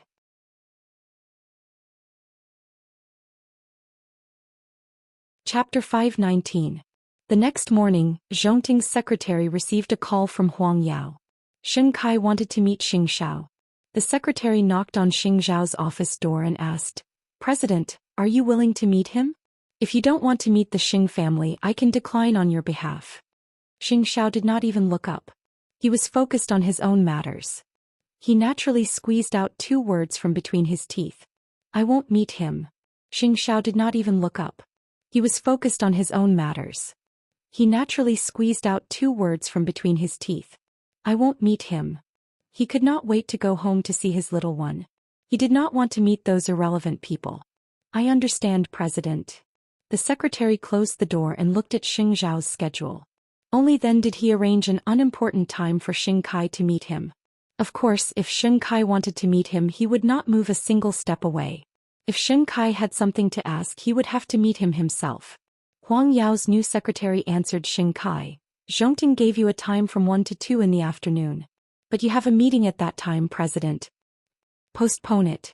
To be honest, Xing Kai was really good to Gu Xiling. Now that the Gu family was in a precarious situation, he did not abandon his wife. He did not hold an important meeting just to help her solve her troublemaking uncle. But would begging Xianxia work? He knew very well that it was useless. But since he had asked, he had to put it into practice. Only then could he save his dignity in front of his wife. "Where is the meeting place?" "At Zhongting." Xing Kai nodded and sent his secretary away. This was good. He could also let him see how shocking and enviable Zhongting was. At 12:30 in the afternoon, Xing Kai arrived at Zhongting early. But Xianxia was still in a meeting. The secretary led Xing Kai into Xing Zhao's office. So this was Xing Zhao's new kingdom. It was not as luxurious as Huang Yao's office. The whole office was simple, but it was more high-tech and several times bigger. Especially when standing in front of the floor-to-ceiling windows, one could see the whole of Jianchuan. It was indeed a good place. After a while, the secretary opened the office door. Xianxia walked in. Seeing Xing Kai sitting on the sofa, he waved his hand to let the secretary out. "What's the matter?" Xianxia put down the documents and sat down on the sofa opposite Xing Kai. "You've become so calm." "I'm not used to it." Xing Kai looked at Xianxia and felt that he had really changed a lot. The once flamboyant and crazy Xianxia was no longer there. Instead, he was replaced by this calm and composed man. "Let's get straight to the point, Chief Xing," said Xianxia. "You've heard about what happened to the Gu clan. I'm here today because of Uncle Xiling. He's involved in a murder case and Qiqi won't let him go." "It's not that Qi'er doesn't want to let him go. It's that he's the one who has fallen into the hands of the police. Although I guessed that you would come, I thought that you would tell me something new about the murder case. It's better to listen to the police's arrangement. As long as you're willing to help, you can definitely stop the police from investigating. First of all, as a legal citizen while enjoying my rights, I also have to fulfill my obligations. Being rich doesn't mean that I can override the law. I won't do that and I advise you not to do that," Xianxia answered directly. "Are not a person who plays by the rules. I may not play by the rules, but it doesn't mean that I don't obey the law. It's understandable that you want to help your wife. It's understandable that Chia wants to help the mother and son who died tragically. But let me tell you clearly, I won't interfere in this matter. I can't interfere. Xing Kai was very serious when he said this to Xing Kai. After hearing Xing Zhao's words, Xing Kai suddenly chuckled. Eighth brother, you've changed a lot. You weren't such a compassionate person before. If you don't have anything else, I have another meeting to attend. Actually, I'm here to see how free you are now after trying so hard to escape from the Xing family. Sure enough, you're full of freedom. Have you ever regretted throwing the burden of Huang Yao to me? Why should I regret? Xing Xiao retorted. That should have been your burden. Xing Xiao laughed mockingly. I thought that after half a year the Xing family should have improved. But I'm disappointed. You're still acting so matter-of-factly and self-centered. Whether it's the police investigating the case or the knot in your heart, does it seem like the whole world revolves around the Xing family? Let me tell you something. Soon Tiffany and Company will be in trouble. If you still want to work with Tiffany and Company, you'll be relieved of your responsibility very soon. Because Grandpa Xing will be completely disappointed in you. You and third brother are really in cahoots. I don't need him to know what you're doing. Xing Xiao got up from the sofa. It seems that you're not really here to ask for help. You don't have such an attitude. If you really want me to remember our relationship, you wouldn't have spoken so rudely. Should I feel sad for second sister-in-law? If I can give you something to convince Xiao Qi, will you consider it? I have everything you have. So, what do you think you can give me to make me agree? Then why do you want to see me? Xing Kai's voice was cold. You should know why I'm here. Since you agreed to see me, didn't you give me a glimmer of hope? It's out of politeness. You want to take revenge on me for humiliating you, right? Xing Kai guessed. When you were down and out, I made things difficult for you. Actually, I want to advise you to let the Gu family cooperate with the investigation.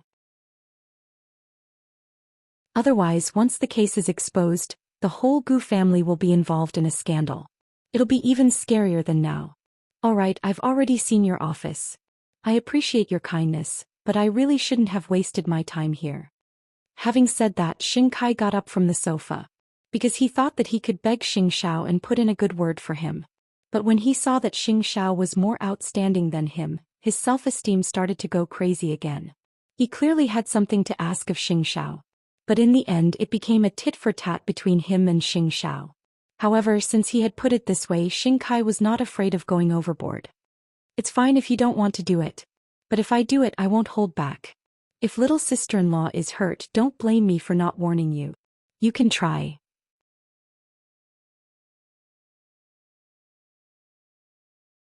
Chapter 520. Xing Xiao did not tell Xiao Qi that Xing Kai had come to him. After all, the fate of the Gu family had nothing to do with her. The Xing family thought that Chia was taking the chance to make trouble for the Xing family, but only he knew that Mu Qiqi would stand up for her no matter which family she came across today. Hence, she went straight to the forensics lab after class, wanting to know the latest development of the case. Professor, have you found the biological father of the child? The professor shook his head and answered Mu Qiqi, the truth is more complicated than you think. The deceased never had a lover. After escaping from a rich family, she lived alone and worked in a restaurant. The police asked the deceased's colleagues. Her best friend told them that the deceased was forced to give birth to the child. Why would the victim seek out the biological father of the child on her own? Did she have any grudges with anyone? She has a weak personality and never makes enemies out of others. The professor explained. But from the wounds on the body, there must be a deep grudge to do such a thing. It's a pity that the deceased's ex-husband refused to cooperate with the investigation. Did you find out why the victim met that scumbag? No one knows why the deceased died so tragically after seeing her ex-husband. The answer to this mystery lies with that ex-husband. Mu Qiqi propped herself up on the edge of the bed and could not help saying to the corpse, "Can you tell us more if you want to seek justice for yourself?" The corpse had been processed and no extra hair or skin was found apart from the victim's own. Nails. Mu Qiqi picked up one of the nails and looked at it for a long time. Professor, these nails with two sharp ends are called splicers, right? Why? Splicers are mostly used for splicing wood. It's not common to see such things in ordinary homes. I didn't expect that a rich young lady like you would know about splicers. The professor laughed. That's right. It's a splicer. Ordinary people rarely use it. Can we use this attribute to investigate if there's anyone among the victim's acquaintances who could be related to splicers? Or we could investigate the surroundings of the Gu family. We have to find the first crime scene as soon as possible. The police are intensifying the investigation, the professor replied. After hearing this, Mu Qiqi carefully observed the body of the baby. If the baby was killed by a fall, then the child should still be alive before his mother died. Would there be any other evidence on him? Professor, what's wrong? The professor hurriedly moved forward. The abrasion on the child's heel shouldn't have been caused by a fall, right? Based on the location of his injuries and the trajectory of his body when he was thrown into the well before he died, he should have been facing the ground and lying on his stomach. Then the injury on his heel was not caused in the well. There is lime in the wound.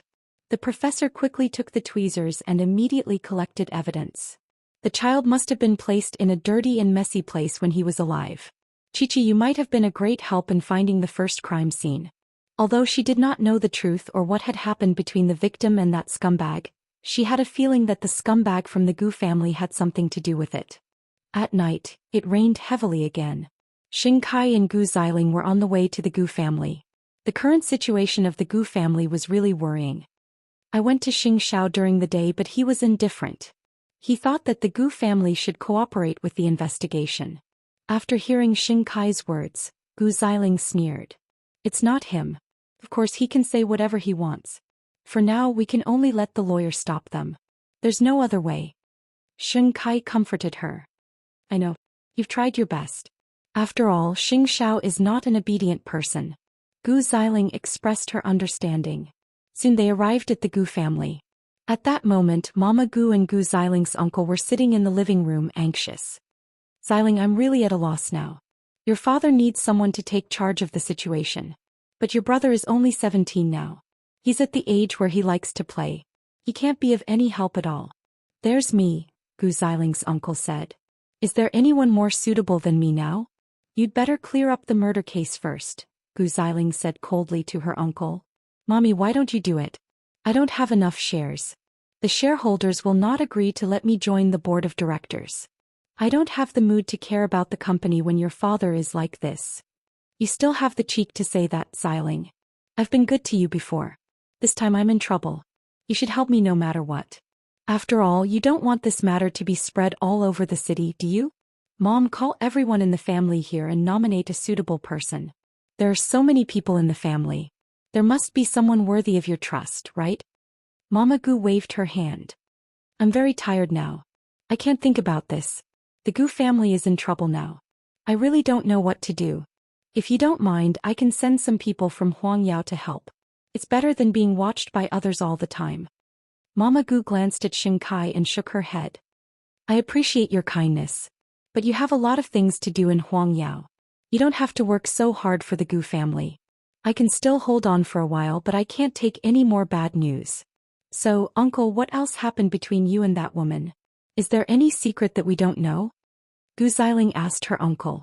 The man with a big round belly was unwilling to admit it at first. But he could not hide it anymore. So he said, I met her in a restaurant some time ago. That B*TH was living a good life. Of course I was angry, so I humiliated her. After all, that B*TH made my life worse than death for the past 2 years. Nothing else. Later I found her place and went there once. I found that the B*TH had a child. What else? The man touched his head and shook it. What else? I just used force on her. But it didn't work. Then I left her place. Is that really it? The man nodded. Otherwise, do you think I have the guts to kill someone?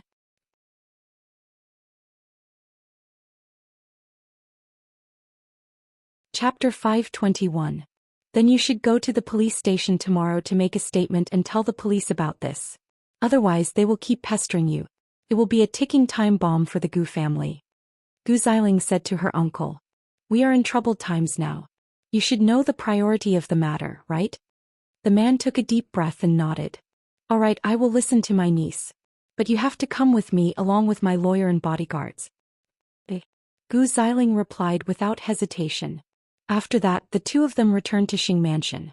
At this time, Hu Ran and third brother were having dinner. You are back so soon. It seems that the Gu family is not as dangerous as the rumors say. Of course, you can't wait for the Gu family to go bankrupt tomorrow. But I am sorry. I am afraid that your hopes will be dashed. Gu Xiling sneered at Hu Ran. My uncle's problem can be solved tomorrow. That would be the best. The two brothers did not interrupt the quarrel between the sisters-in-law. However, when Xing Kai thought of meeting Xing Xiao during the day, he said to third brother, "You and eighth brother have ulterior motives. You colluded with me and did not want me to get what I want, right? It's okay. I will definitely slap your face for the cooperation with Tiffany and Company." Xing Bowen frowned. He did not understand what third brother was talking about. Why did you drag eighth brother into this? Eighth brother told me about the cooperation with Tiffany and Company. If you did not tell him, how would he know? Xing Bowen sneered and answered the same question as Xing Xiao. In Jianchuan, there's nothing that eighth brother doesn't know. It was like that in the past, let alone now. His network is so complicated. It's really effortless for him to know such trivial things like you. I won't believe you. Whatever. Then third brother turned to Hu Ran and asked, "Are you done eating?" Hu Ran nodded. "It's a little noisy. Let's go back to our room. One of you is suppressed by your brother at home and the other is suppressed by your stepmother at home. Don't even think about turning over a new leaf in this life." Hearing Gu Xiling's sarcasm, Xing Bowen turned around and replied, "Likewise. Weren't they always suppressed by Xing Xiao and Mu Qiqi?" The winter rain was damp and cold. Xing Xiao asked Su Che to drive to the forensics lab at 9 at night. By then the police had found a lot of new clues. On the afternoon of the victim's death, she met Hu Kong. The lime powder on the child's wound was not ordinary. We checked the construction sites and factories around the place where the body was dumped. Finally, we found a place with similar lime powder. That place happened to be the seaside amusement park that the Gu family was building. We suspect that it was the primary crime scene, but we did not dare to enter without a search warrant. At this time, the police were having a meeting and the forensic doctor was also listening. So Hu Song is still a major suspect. Hu Song was Gu Xiling's uncle's real name. "Captain, I just received a call from the Gu family." Hu Song agreed to come over to give a statement. "Then today's meeting will end here. When we interrogate that man tomorrow, we will extract valuable clues." Mu Qiqi rarely stayed in the forensics lab until this hour. When the professor informed her that she could leave, Mu Qiqi had already fallen asleep on the chair. She attended classes in the day and came to the lab to investigate cases at night. This child really did not care about her own body. Even Feng Shanshan knew to rest and she was still so enthusiastic. Xing Xiao waited for a while before getting out of the car and went to the police station. The people in the station knew that she was a family member, so they did not make things difficult and brought Xing Xiao directly to the forensics lab. In the lab, the professor was about to wake the child up. "You came just in time. I don't know what to do with her," the professor said to Xing Xiao. "Carry her back. So cold. She will catch a cold if she sleeps here." Xing Xiao pulled Mu Qiqi into his arms and hugged her by the waist. Even with such a big movement, she did not wake up. "Chief Xing, you must remind her to rest. If she works so hard now, won't she die of exhaustion when there are big cases in the future?" "Thank you, Professor." With that, Xing Xiao carried the little one back to the car and ordered Su Che, "Drive." Mu Qiqi did not wake up at all. She just lay quietly in Xing Xiao's arms until they reached home. When Mama Xing saw the usually lively Mu Qiqi being carried home, she quickly asked, "What's wrong, Qiqi?" "Too tired," Xing Xiao answered. "Then hurry up and take her upstairs to rest." Mama Xing waved her hand. "This child seems to really like solving cases." Xing Xiao carried her into the bathroom and put Mu Qiqi in the bathtub. When the little one felt the water temperature, she slowly opened her eyes. "Aren't I in the forensics lab?" Xing Xiao had already taken off his clothes and stood in front of her. There was a mocking smile on his lips. "So what's the use of you being there?" "My discovery led them to the scene of the first murder case." Mu Qiqi retorted. "That good?" Knowing that Xing Xiao's expression was displeased, Mu Qiqi quickly dragged him into the bathtub and touched his chest. "I won't fall asleep from exhaustion next time. I swear." Xing Kai came to me today and asked me to stop you from investigating this case. Mu Qiqi was shocked. Is he even human? Of course, since he and Gu Xiling are husband and wife, they will become more and more alike. Why would he come to you? What face does he have to come to you? I still remember how he pretended to sympathize with you when he found out that you were down and out. Why are you so agitated? Xianxia asked, holding her waist. The thing I hate the most about the Xing family is that in their eyes, they can rely on connections no matter what happens. It's fine if it's business before, but now it's a matter of life and death. It's fine if they don't cooperate, but they still want to disturb the police investigation? Mother asterisk her. And they still have the face to beg you. Hearing Mu Qiqi's nagging, Xianxia suddenly pinched her chin and kissed her. This person had been too talkative recently. She would chatter endlessly. Mu Qiqi was stunned. Although she was unhappy, she still responded to Xiangxiao's kiss. Xiao, the more cases I deal with, the more I feel that people are the scariest. Then do you want to see my scarier side? Xianxia asked, hooking his arm around Mu Qiqi's neck. Mu Qiqi was stunned. Then she shook her head. No. With that, she wanted to escape from the bathtub, but Xianxia pressed her against the edge of the bathtub. You only know how to bully me because I'm not as strong as you. Mu Qiqi muttered.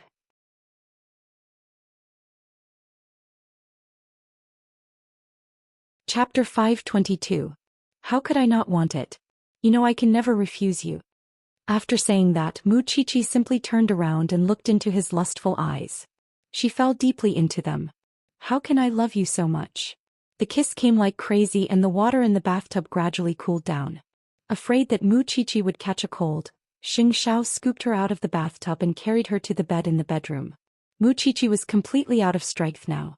She could only mutter, Xiao, I'm going to sleep. I'm going to the forensics lab tomorrow because the Gu family is coming. Xianxia hugged her and held her fingers. Her dissecting hands seemed to be getting thinner and thinner. In fact, he just wanted to measure the size of her ring. The next day, the weather was clear. Mu Qiqi went to the forensics lab in her husband's car. The Gu family had not arrived yet. However, the police were very efficient. Early in the morning, the captain went to the amusement park that the Gu family was building with a search warrant. But the amusement park covered a large area, and it would take some time before they could get a result. At 9 o'clock in the morning, Gu Xiling accompanied her uncle to the police station. When she saw Mu Qiqi, she sneered at Mu Qiqi. If I remember correctly, you are a student. How can you say that you are not against the Gu family? It's not that I want to be here. Everyone knows that the Gu family likes to act like they are rich. That's why they let me stay here to welcome you. Why, don't you like it? Mu Qiqi was holding the documents. She was wearing a white coat and looked professional. She looked like an official forensic doctor. My uncle is already in there. Are you satisfied now? The Gu family is very cunning. I don't think he will tell us anything sincerely. But do you want to see your aunt's corpse? Who wants to see such a disgusting thing? Gu Xiling looked disgusted. You're so ugly now. You will be worse than a burnt corpse when you die. With that, Mu Qiqi turned and went back to the forensics lab. In the interrogation room, the police were questioning Hu Kong. How many times did you see her after she went missing? Just twice. The first time was in a restaurant where I met my wife who had been missing for 2 years. I was very angry, so I investigated her place. The second time I went to look for her. I wanted to ask her why she went missing, but I saw that she had given birth. We argued for a while and in the end I left. Hutsong was very smart. He knew to hide the key information and didn't mention that he almost raped his wife. The policeman glanced at him and continued to ask, was it just a dispute? Of course.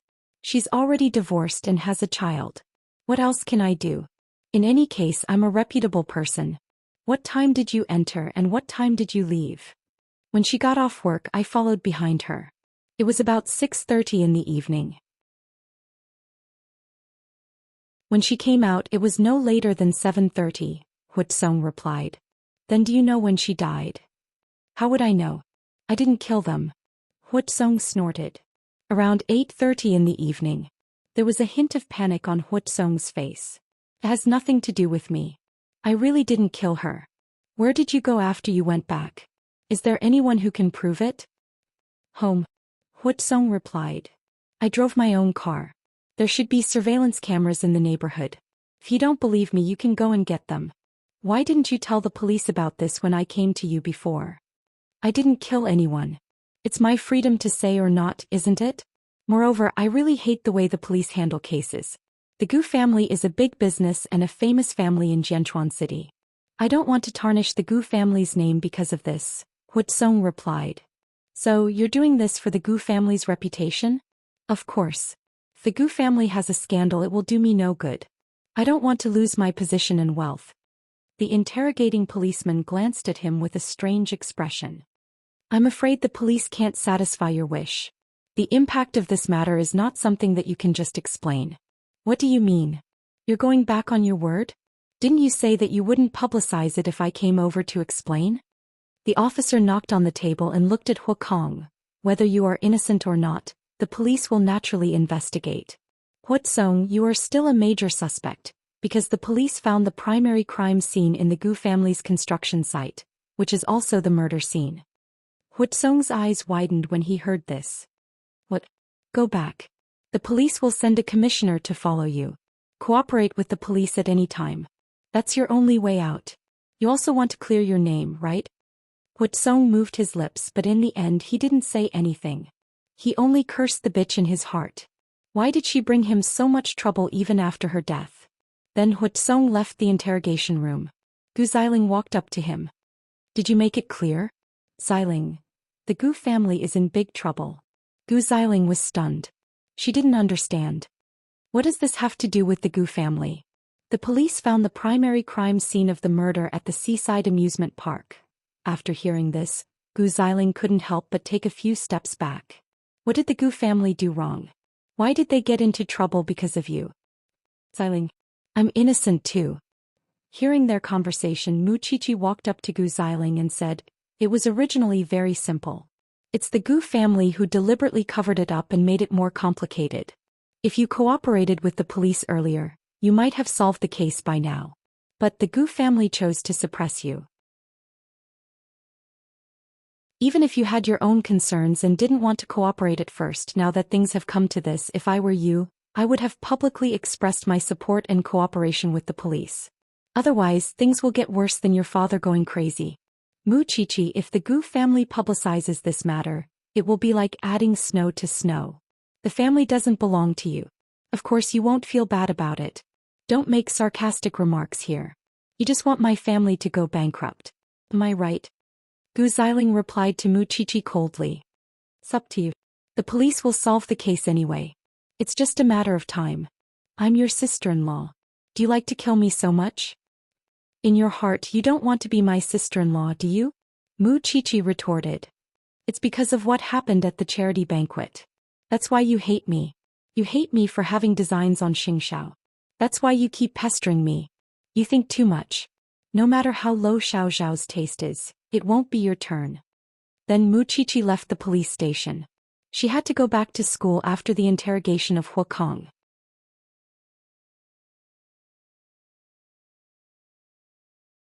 Chapter 523.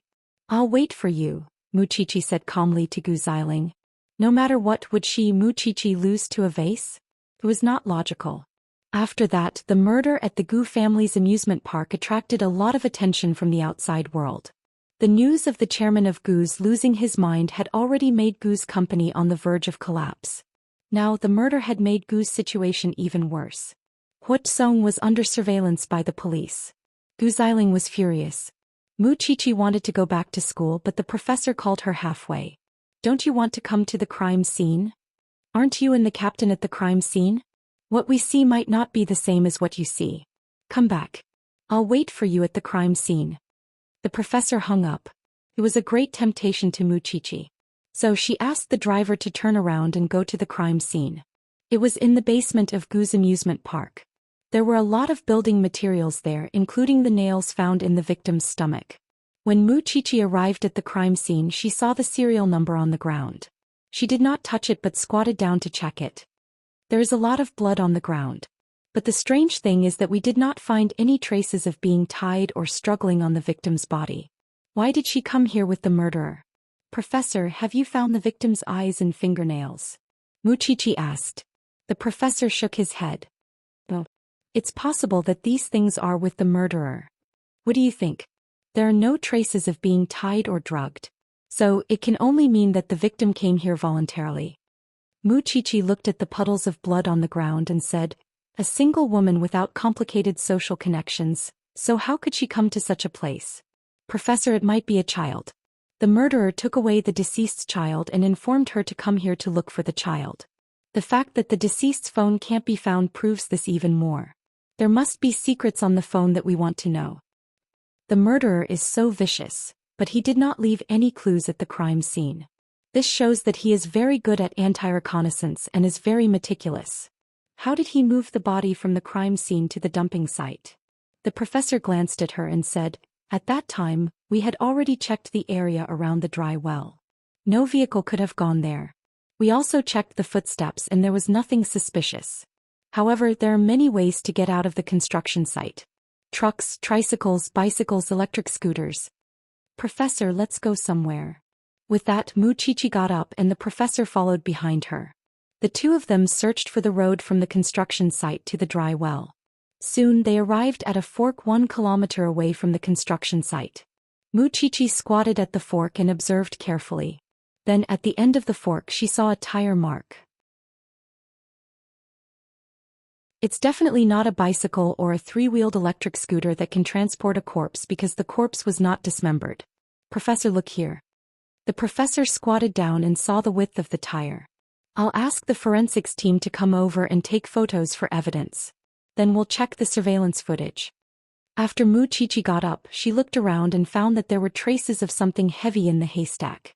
There should be a huge box here and the soil in front of the box has been refurbished. This means that the murderer had placed the corpse here before. Moreover, there's a stench coming from here. So, I'm guessing that the murderer must have placed the corpse in a box that looks like a trash can first. Then he left the box here. Passers-by would think that it was abandoned trash and wouldn't be curious.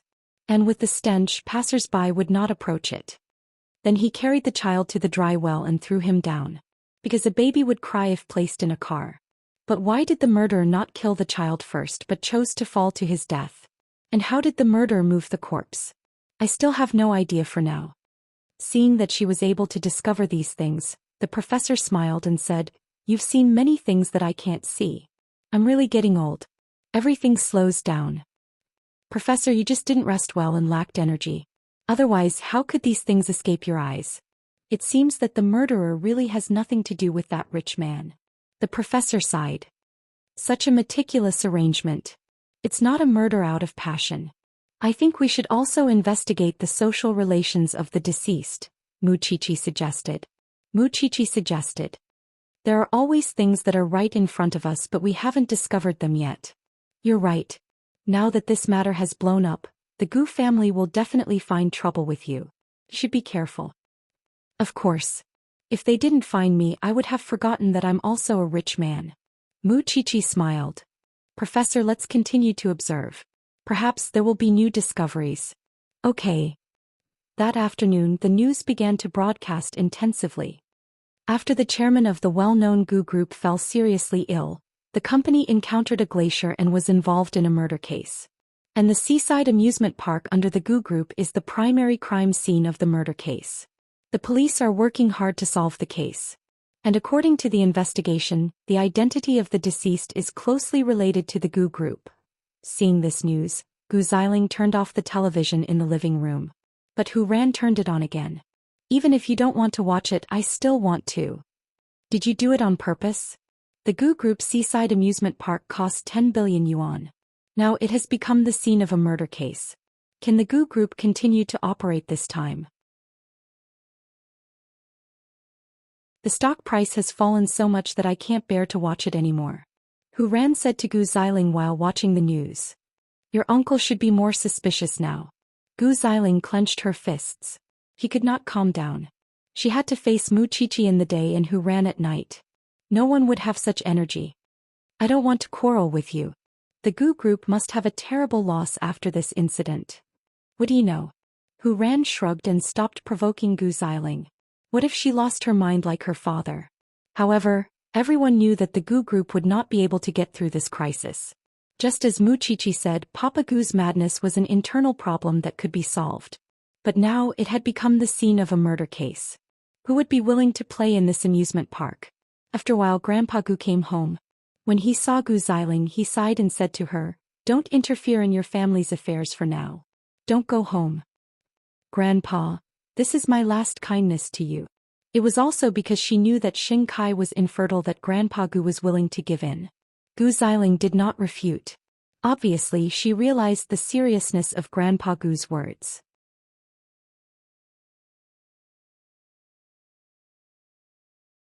Chapter 524. The case had caused a great sensation in Jianchuan. The scene of Mu Qiqi and the professor working in the field was also shown on the news. Everyone in the Xing family saw it, including Xing Kai and Xing Bowen, who had just returned home. They had only heard that Mu Qiqi was studying forensic science, but they had never seen her holding a scalpel. So they could not associate Xing Zhao's beloved with this girl who ran in the wind and rain. However, when they saw her at the crime scene, they understood that she was not playing around. She was very serious. I don't know why, but Xiaoqi looks so valiant. Hu Ran leaned on third brother's arm and whispered to him, "She really looks like a forensic doctor. I believe she will have a bright future. She will be better than all of us." Seeking justice for the dead. Thinking of this, third brother smiled. Only she and Xing Xiao can live like humans. Bitch. If it wasn't for her, the case would not have been exposed so quickly. On the other side, Gu Xiling was cursing. If I have the chance, I will make her pay. Second sister-in-law, it's not that I look down on you. But in terms of ability, you have no other talents other than putting on a show at home. In terms of wealth, let alone the fact that the Gu Corporation has collapsed even before the incident, you are no match for Zhongting. In terms of power, she has the mayor and the chief in her family. Moreover, she is used to seeing all kinds of corpses and fighting with all kinds of criminals. Do you think you can fight in front of her? Hu Ran asked Gu Xiling with a smile. Just wait and see. Having said that, Gu Xiling went back to her room. Grandpa Xing said to Hu Ran, "Xiao Ran, I know you have been wronged in the past. But she is still your second sister-in-law. You should know when to stop." Grandpa, it is obvious that second sister-in-law did not know what was good for her. She insisted on fighting with Mu Qiqi. That is why things have gotten out of hand. Not to mention your second sister-in-law. Even I have never thought that this little girl could really endure the disgusting corpses and become a forensic doctor. What else? He had always thought that Mu Qiqi was just playing around.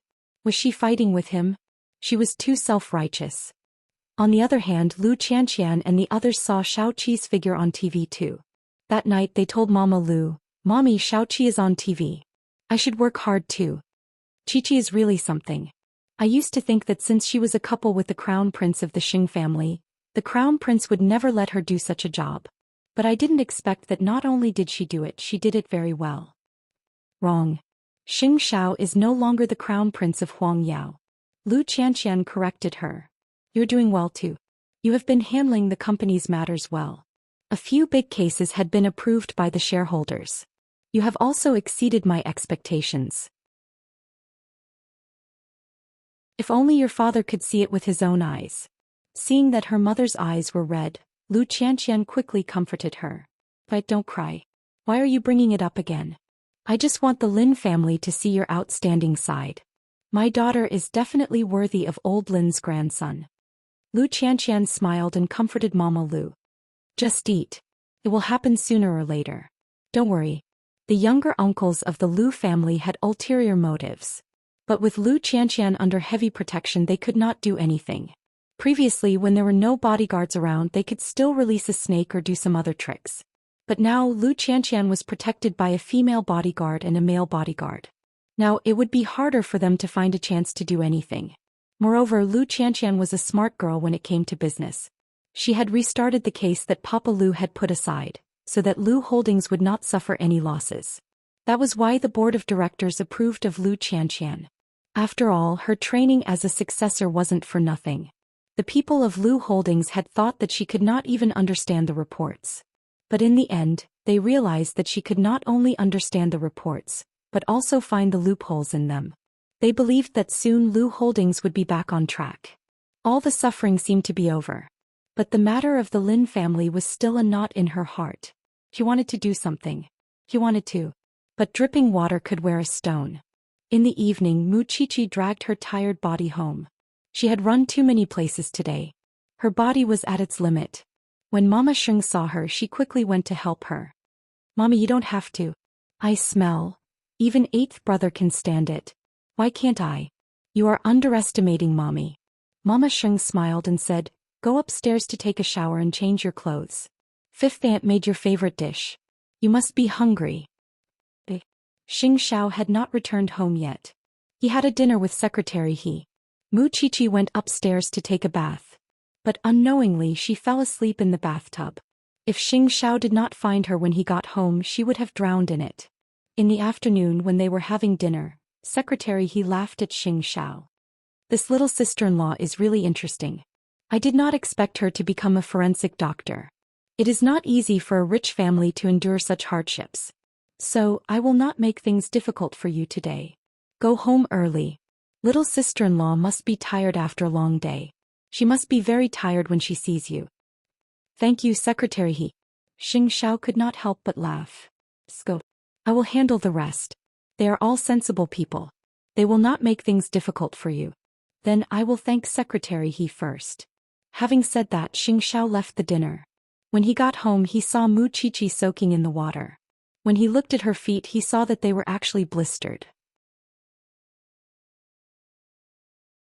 These were not a pair of feet of a young lady. She did not take care of herself at all. Xianxia thought about it. But he still carried the little one out of the bathtub. Then he put her on the bed so that she could sleep more comfortably. When he changed his clothes and went downstairs, Mama Xing did not see him. She asked, where is Qiqi? She is asleep. When she is hungry, I will find Aunt Wu. Then let her sleep. Mama Xing smiled. Her appearance on TV today caused a sensation. Her grandfather, father, and the Shin family are all proud of her. Although Grandpa Shin didn't say it, I can still see from his expression that he still recognizes Xiao Qi's seriousness and dedication. You have all seen it. Only I have not, Xianxia said.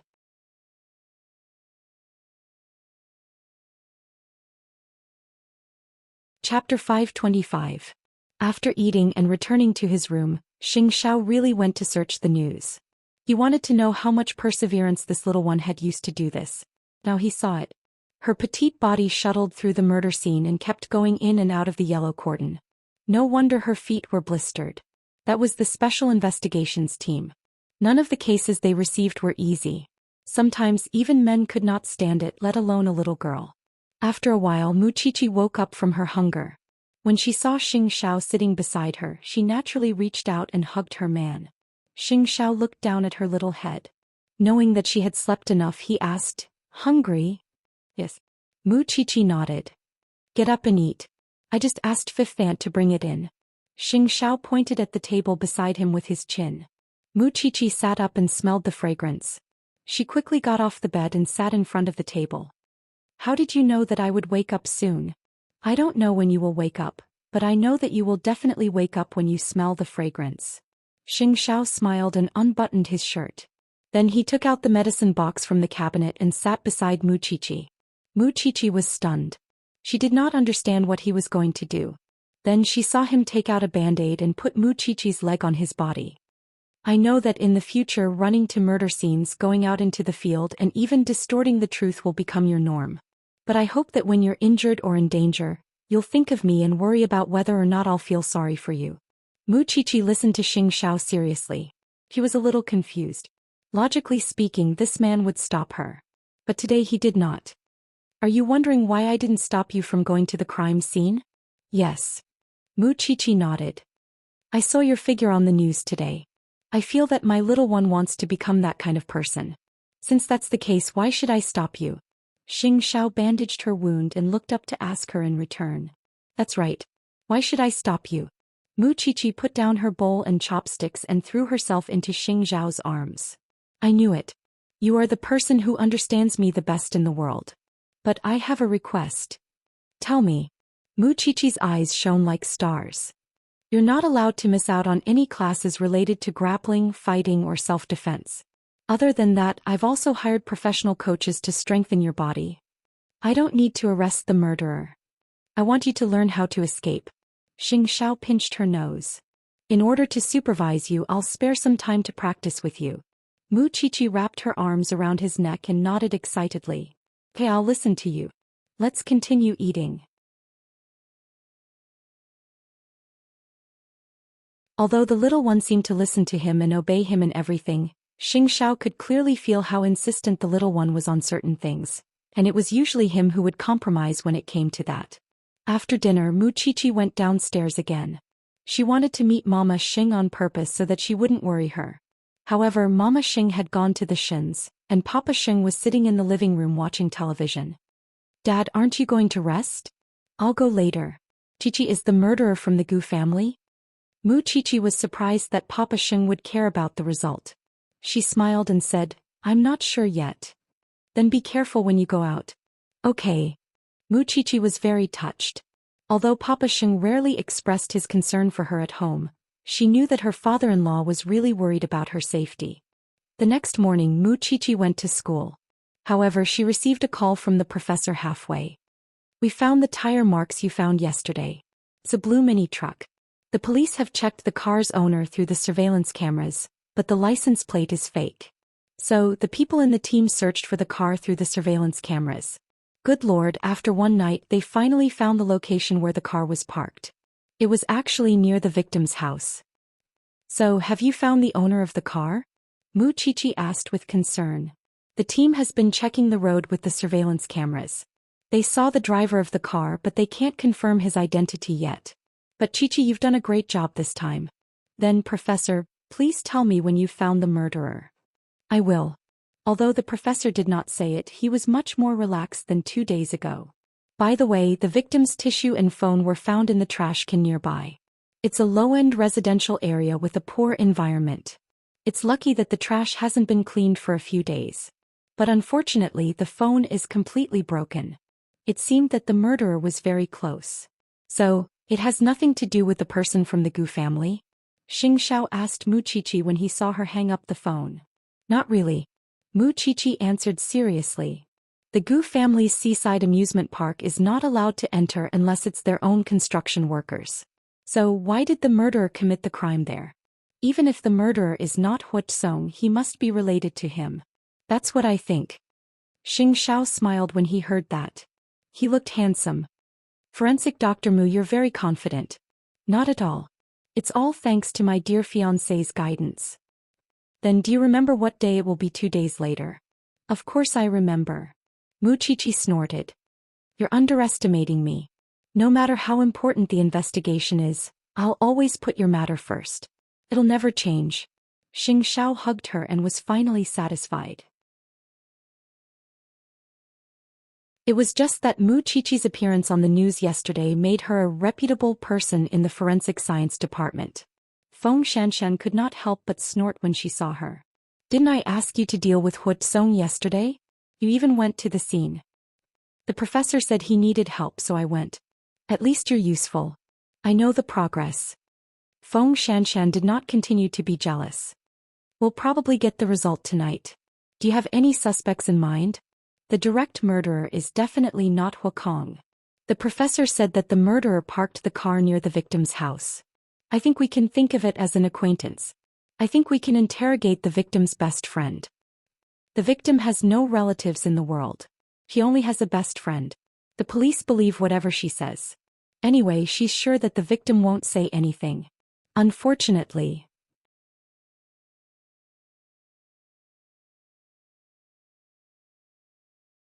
Chapter 526.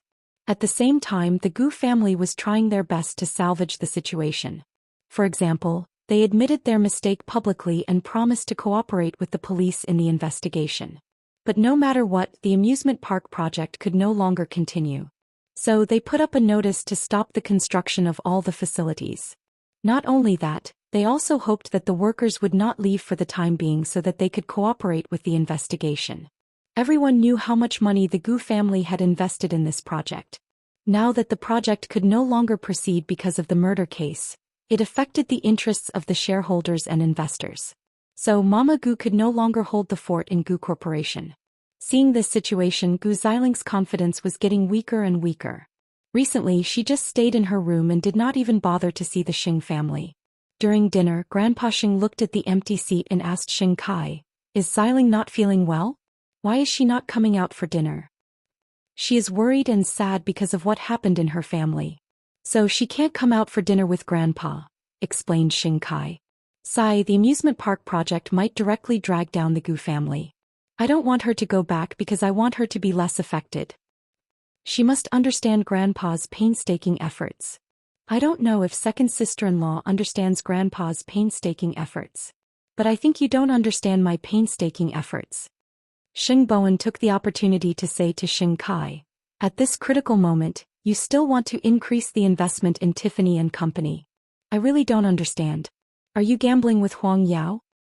We had a meeting in the company for a few hours and there was no result. Are you still going to quarrel with me when you go home? Third brother, you should know that I am the decision maker." Xing Bowen shrugged. "Second brother, I don't care what your company does. But you must not fill the bottomless pit of the Gu family. Do you hear me?" "Yes," Xing Kai quickly said. Then Grandpa Xing got up and went back to his room. Now only Xing Kai, Xing Bowen and the others were left. "Third brother, no matter what happens to the Gu family, at least you are not strong enough to shake my position as the crown prince. So, don't stir up trouble in front of Grandpa." Xing Bowen wanted to say something but Hu Ran stopped him. "You'll know when second brother suffers. The two of you only think about letting Huang Yao suffer losses all day long. Traitors." Having said that, Xing Kai got up from his chair and left the dining room. Xing Bowen looked at Hu Ran and then at sixth brother who was eating quietly. How he wished he could be as free as sixth brother. "Third brother, it wasn't easy for me to come back for a meal. Don't look at me like that." Clearly, sixth brother did not want to get involved in their fight. "You agree with second brother?" "I think second brother has his reasons." With that, sixth brother lowered his head and focused on his meal. Hu Ran nudged his arm, signaling him not to be so serious. "You've reminded him several times but he doesn't take it seriously. He's the same as Gu Xiling, so there's nothing you can do. Gu Xiling is about to lose her support. Let's see second brother's reaction first. I don't know if Grandpa will keep a woman who has lost power or drive her away." At this moment the criminal police unit was bustling with activity. After finding out the owner of the car, the police followed the clues and found the major suspect of the murder case. It was really the victim's best friend and her husband. When they realized that it was a double crime, the police brought the woman back to the station and began to interrogate her. They used many traps and finally found some clues from her mouth. It was not until the man was arrested that the woman realized that perhaps the matter could not be hidden anymore. This woman's psychological quality is not ordinary. If the male murderer was not arrested, she would still lead the police in circles. How cunning. "So, is everything clear?" Muchichi asked the people in the team. "Everything is clear. The victim is really pitiful. It turned out that the victim's best friend had always wanted a child, but she could not get pregnant because she had aborted too many times. In order to satisfy her husband's desire to have a child, she turned her criminal eyes on her best friend. Because she was familiar with everything about the victim, she also knew that she had escaped from a rich family and was alone.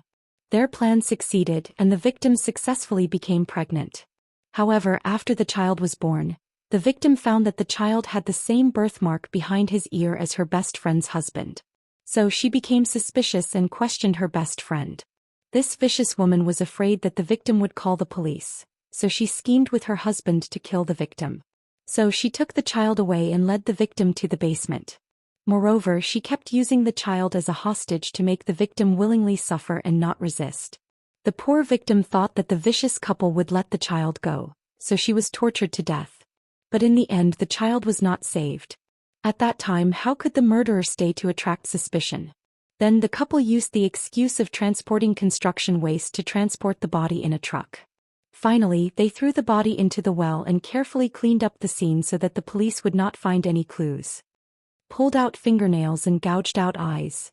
The fingernails might have left evidence of the suspect. As for the eyes, it was because the vicious woman still felt sorry for her best friend. She was afraid to look into the victim's eyes, so, the police officer explained, the murderer has finally been caught. Chichi, you've done a great job. But this matter is not completely over, right? Mu Qiqi asked. The police officer looked at Mu Qiqi in disbelief and smiled. If not for your age, I would have thought that you have been in the police station for many years. You are so experienced. Because it is not easy to enter the Gu family's construction site. There are so many workers and it is impossible not to be discovered. The police officer pointed at Mu Qiqi and praised her. Smart. That scumbag Huatsong is not as innocent as he looks. According to the murderer, Huatsong and his wife found out the first time he met the victim in the restaurant. Later, the murderer met Huatsong and told him that the victim planned to extort money from Huatsong as his ex-wife. He reminded Huatsong to be careful of his ex-wife, and spread rumors in front of Huatsong that the victim was promiscuous, had many men and had a rotten private life. How could Huatsong tolerate that with his temper? He immediately told the murderer that he would pay the murderer to find someone to rape the victim. The murderer wanted to drag Huatsong down with him. He said that he could help, but Huatsong must provide a safe place. Huatsong thought that the murderer only wanted to teach the victim a lesson, so he arranged for the basement of the amusement park.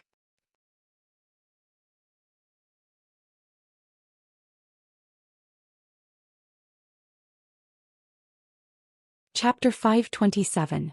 On the day of the plan, he wanted to vent his anger before the victim was raped by other men, who knew that he would be beaten away by his ex-wife. And the victim's child was taken away by the murderer at that time. Mu Qiqi had goosebumps all over her body when she heard the whole story. Her scalp went numb.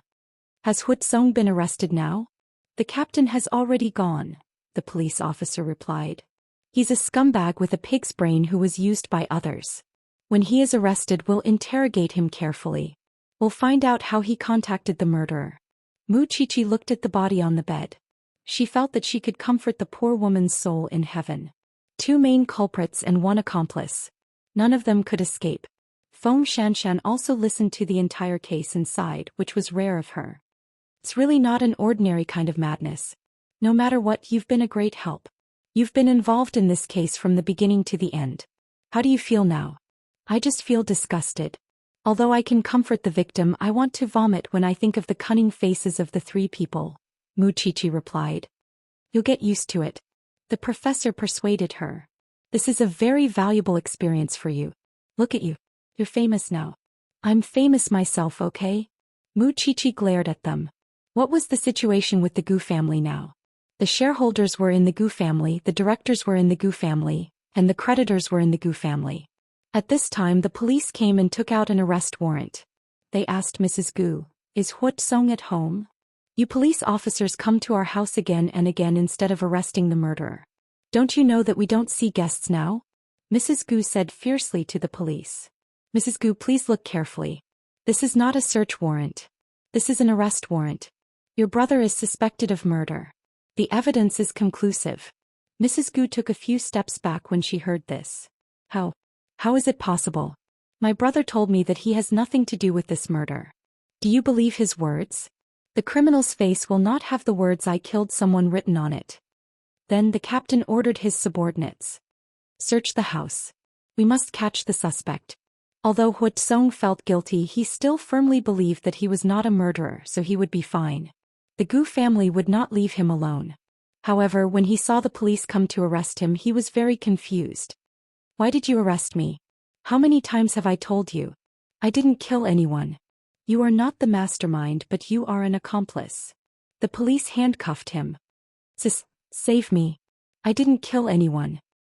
Believe me. However, Mama Gu didn't look at her brother anymore. She was afraid that she wouldn't be able to control her emotions. Almost the entire Gu family was ruined in his hands. What else did he want? Subsequently, the news also followed up on this matter. Everyone saw Huatsong being taken away from the Gu family. Second sister-in-law said that uncle's problem would be solved, but what happened in the end? Now that she has been arrested, this slap in the face has come too quickly, Hu Ran said to Xing Bowen as she watched the news. Qiqi has done a great job. Gu Xiling didn't know that her uncle was so cunning. Now that she was hiding in her room, she didn't dare to appear in the hall of the Xing family. She didn't want to see Hu Ran and Xing Bowen laughing at her. Soon Mama Gu called Gu Xiling. Xiling, Mommy can't hold on any longer. Mom, is the situation that bad? If you abandon the Gu family now, you can still protect your grandfather's business. I don't want everything to be ruined and you won't be able to hold your head up high in the Xing family. All the shareholders have withdrawn their funds. The bank will soon come to collect the debt for the seaside amusement park project. The Gu family's shortage of funds will become more and more serious. This vicious cycle will not end well. Your father is crazy. Your uncle is arrested. Your brother is still a coward. We can't turn the situation around. I will beg Grandpa. I will beg the Xing family to save us. Having said that, Gu Xiling hung up. She couldn't accept the bankruptcy of the Gu family. So she rushed out of the room and knelt in front of Grandpa Xing. Grandpa, please save the Gu family. Now I can only hope that the Xing family can give me a glimmer of hope. Grandpa Xing saw Gu Xiling kneeling on the ground. He didn't say anything for a long time. Of course, Hu Ran and Xing Bowen were surprised. They didn't expect Gu Xiling to break down so suddenly. Xiling, it's not that I don't want to save you. But who would be willing to take over the Gu family's mess now? The seaside amusement park project has tens of billions of investment. It's not easy to fill the gap. Moreover, the project has been abandoned because of the murder case. Who would be willing to spend tens of billions just to fill the gap of the Gu family? You have to get over it. Gu Xiling fell to the ground. Tears streamed down her face. It's all because of Mu Qiqi. Mu Qiqi wants to take revenge on me. That's why things have come to this. After hearing Gu Xiling's words, Hu Ran rolled her eyes. Your uncle is suspected of murder. Is this also Mu Qiqi's arrangement? Your uncle chose to hand over the basement of the seaside amusement park to the murderer. It's not Mu Qiqi's doing. Gu Xiling, why don't you look for the reason from yourself? Why are you blaming others? And you are all on Mu Qiqi's side. Xiao Ran, don't provoke her anymore. Xing Bowen put his arm around Hu Ran's shoulder. At that moment, Xing Kai came in from the outside. His eyes turned red when he saw Gu Xiling kneeling on the ground. Are you bullying your second sister-in-law again? All right. Don't mention this again. Xiling, you are the daughter-in-law of the Xing family now. Do your part. That's more important than anything else. Grandpa Xing sighed and told Gu Xiling. He could only blame himself for being blind. He insisted on building a relationship with the Gu family and almost let Xing Xiao and Gu Xiling get together. Who knew that the Gu family would be so vulnerable in just half a year? Xing Kai glared at Hu Ran and Xing Bowen. Then he carried Gu Xiling back to the room. Hu Ran rolled her eyes again. That couple was really unreasonable. After this incident, second sister-in-law will probably list Mu Qiqi as her #1 enemy.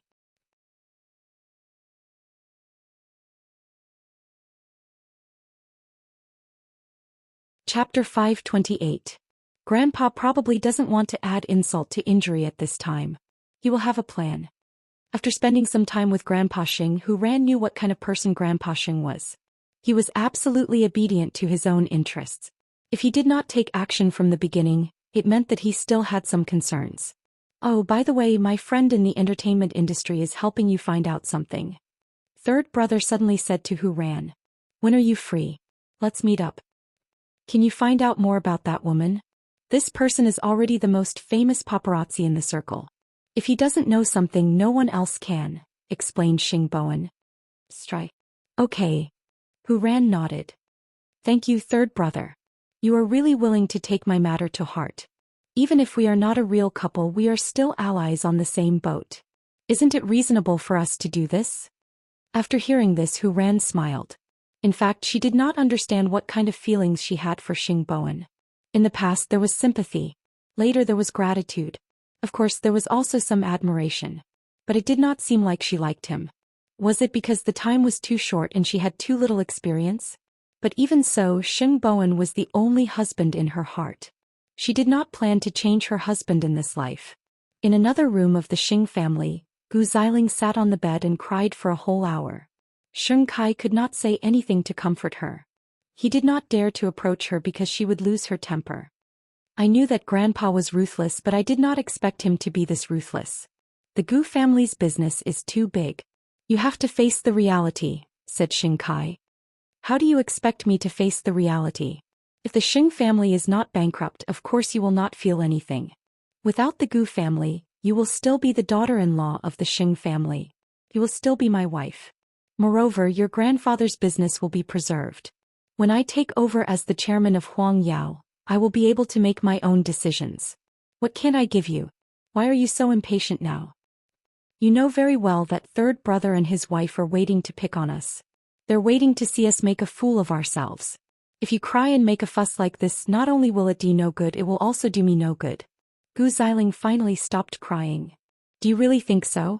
A few days ago, although we did have a disagreement, you are my legally wedded wife. No matter what, I will stand by your side. Otherwise, wouldn't I be laughed at by others? As the dignified CEO of Huang Yao, I can't even manage my own backyard well? When Gu Xiling was done crying, she threw herself into his arms.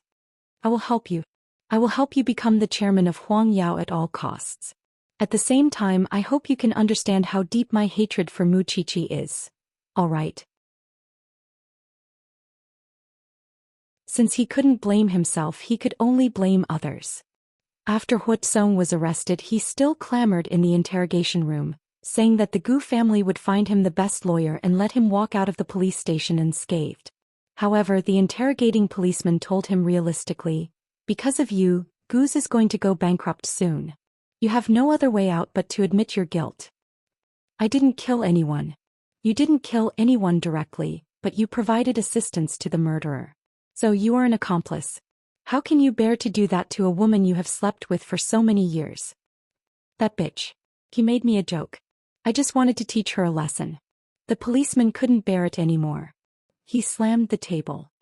Do you know how long the sentence is for an accomplice who threatens and causes death? At least 8 years. And in this case there is 1 corpse, 2 lives and a baby. If you still refuse to confess, you will be skinned after 15 years. Think about it carefully. I don't want to waste more time with you now. Huatsong's face changed when he heard 15 years. Do I really have to stay in jail for that long? Do you want me to find the criminal evidence and prove it for you? Huatsong's hands were trembling.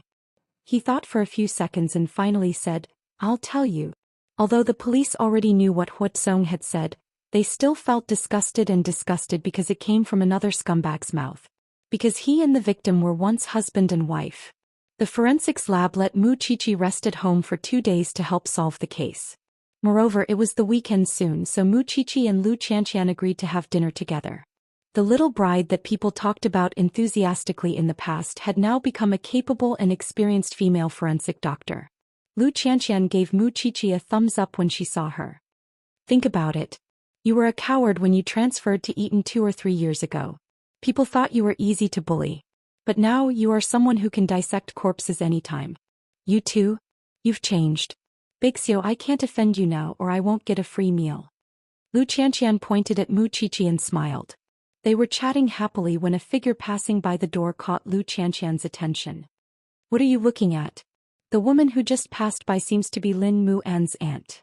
You've seen the Lin family? I've seen them in photos. Sometimes I want to live in peace with them. Xianxia stood up. I'll go take a look.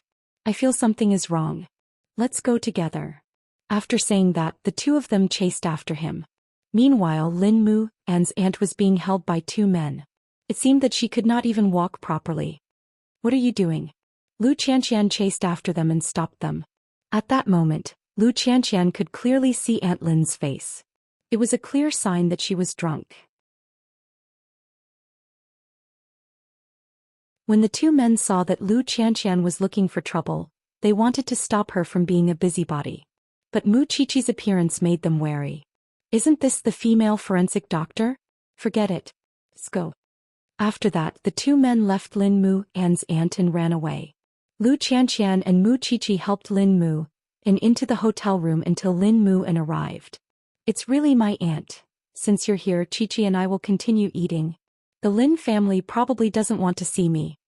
Lin Muan probably wanted to comfort Xianxia. He grabbed her hand and said, You and Xiaoqi go first. I'll come for you later. Xianxia nodded and left the room with Mu Qiqi. At that moment, Lin Muan shook his aunt awake. Where is this? The woman on the bed rubbed her head in confusion. She tried to see Lin Muan clearly. Lin Muan was a little helpless. You were drunk by 2 men just now. Do you remember? Those 2 men wanted to bring you to a room. Xianxian saw them and saved you. Aunt Lin shook her head as if she was trying to wake herself up. Where is Xianxian?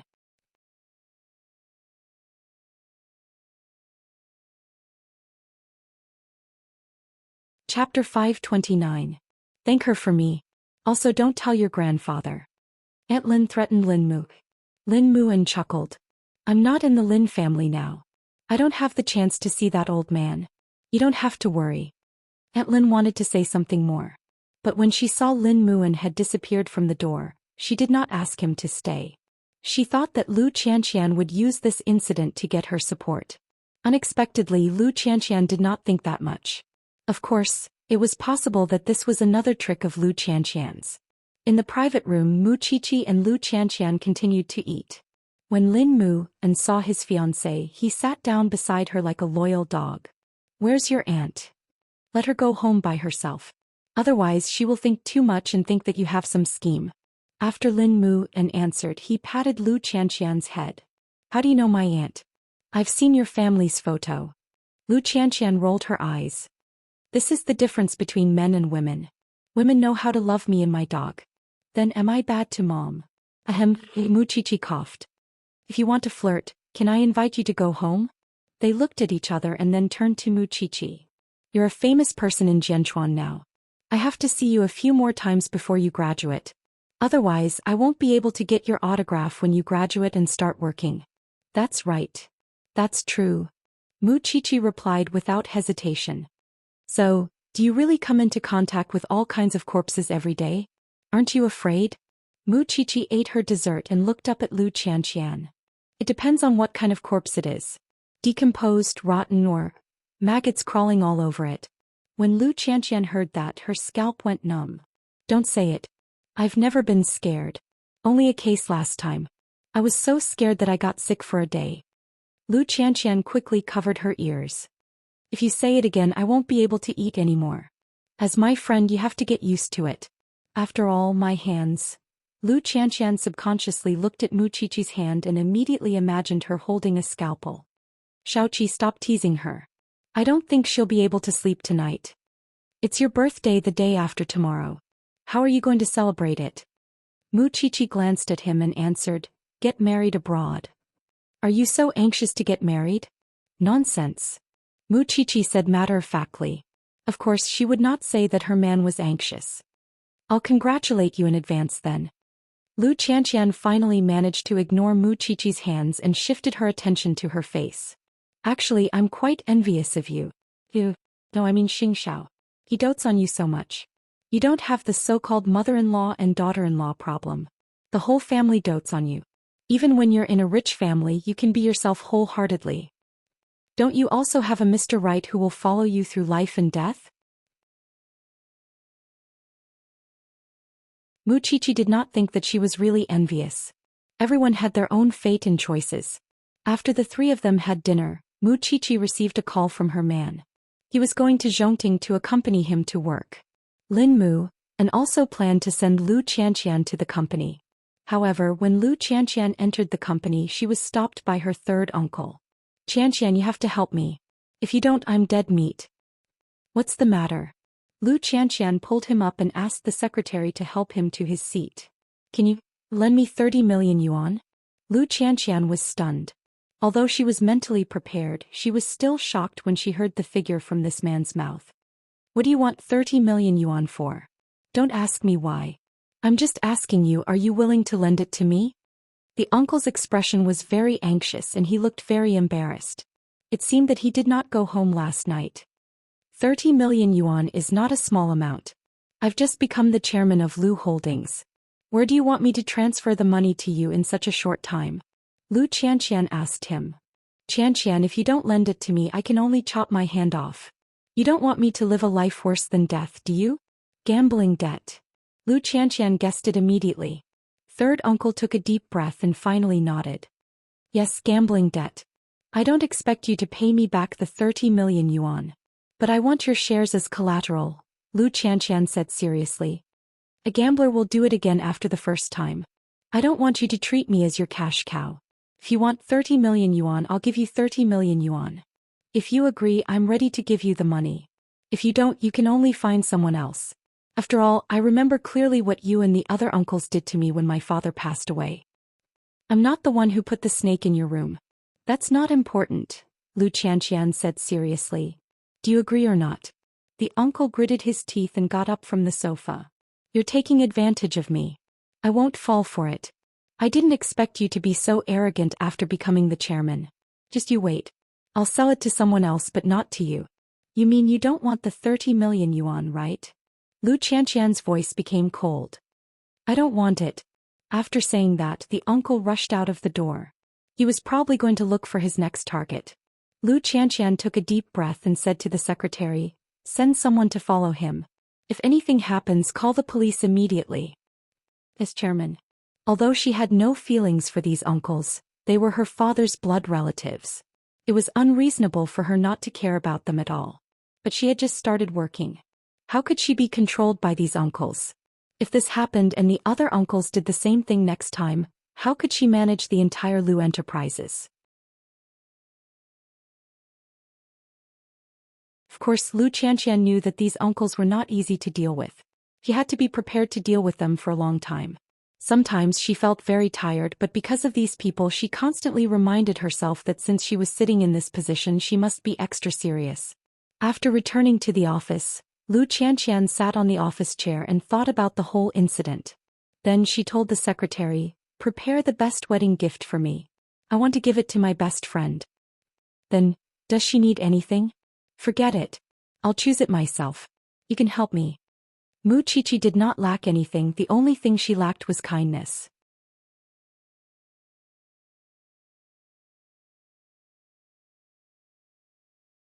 Chapter 530.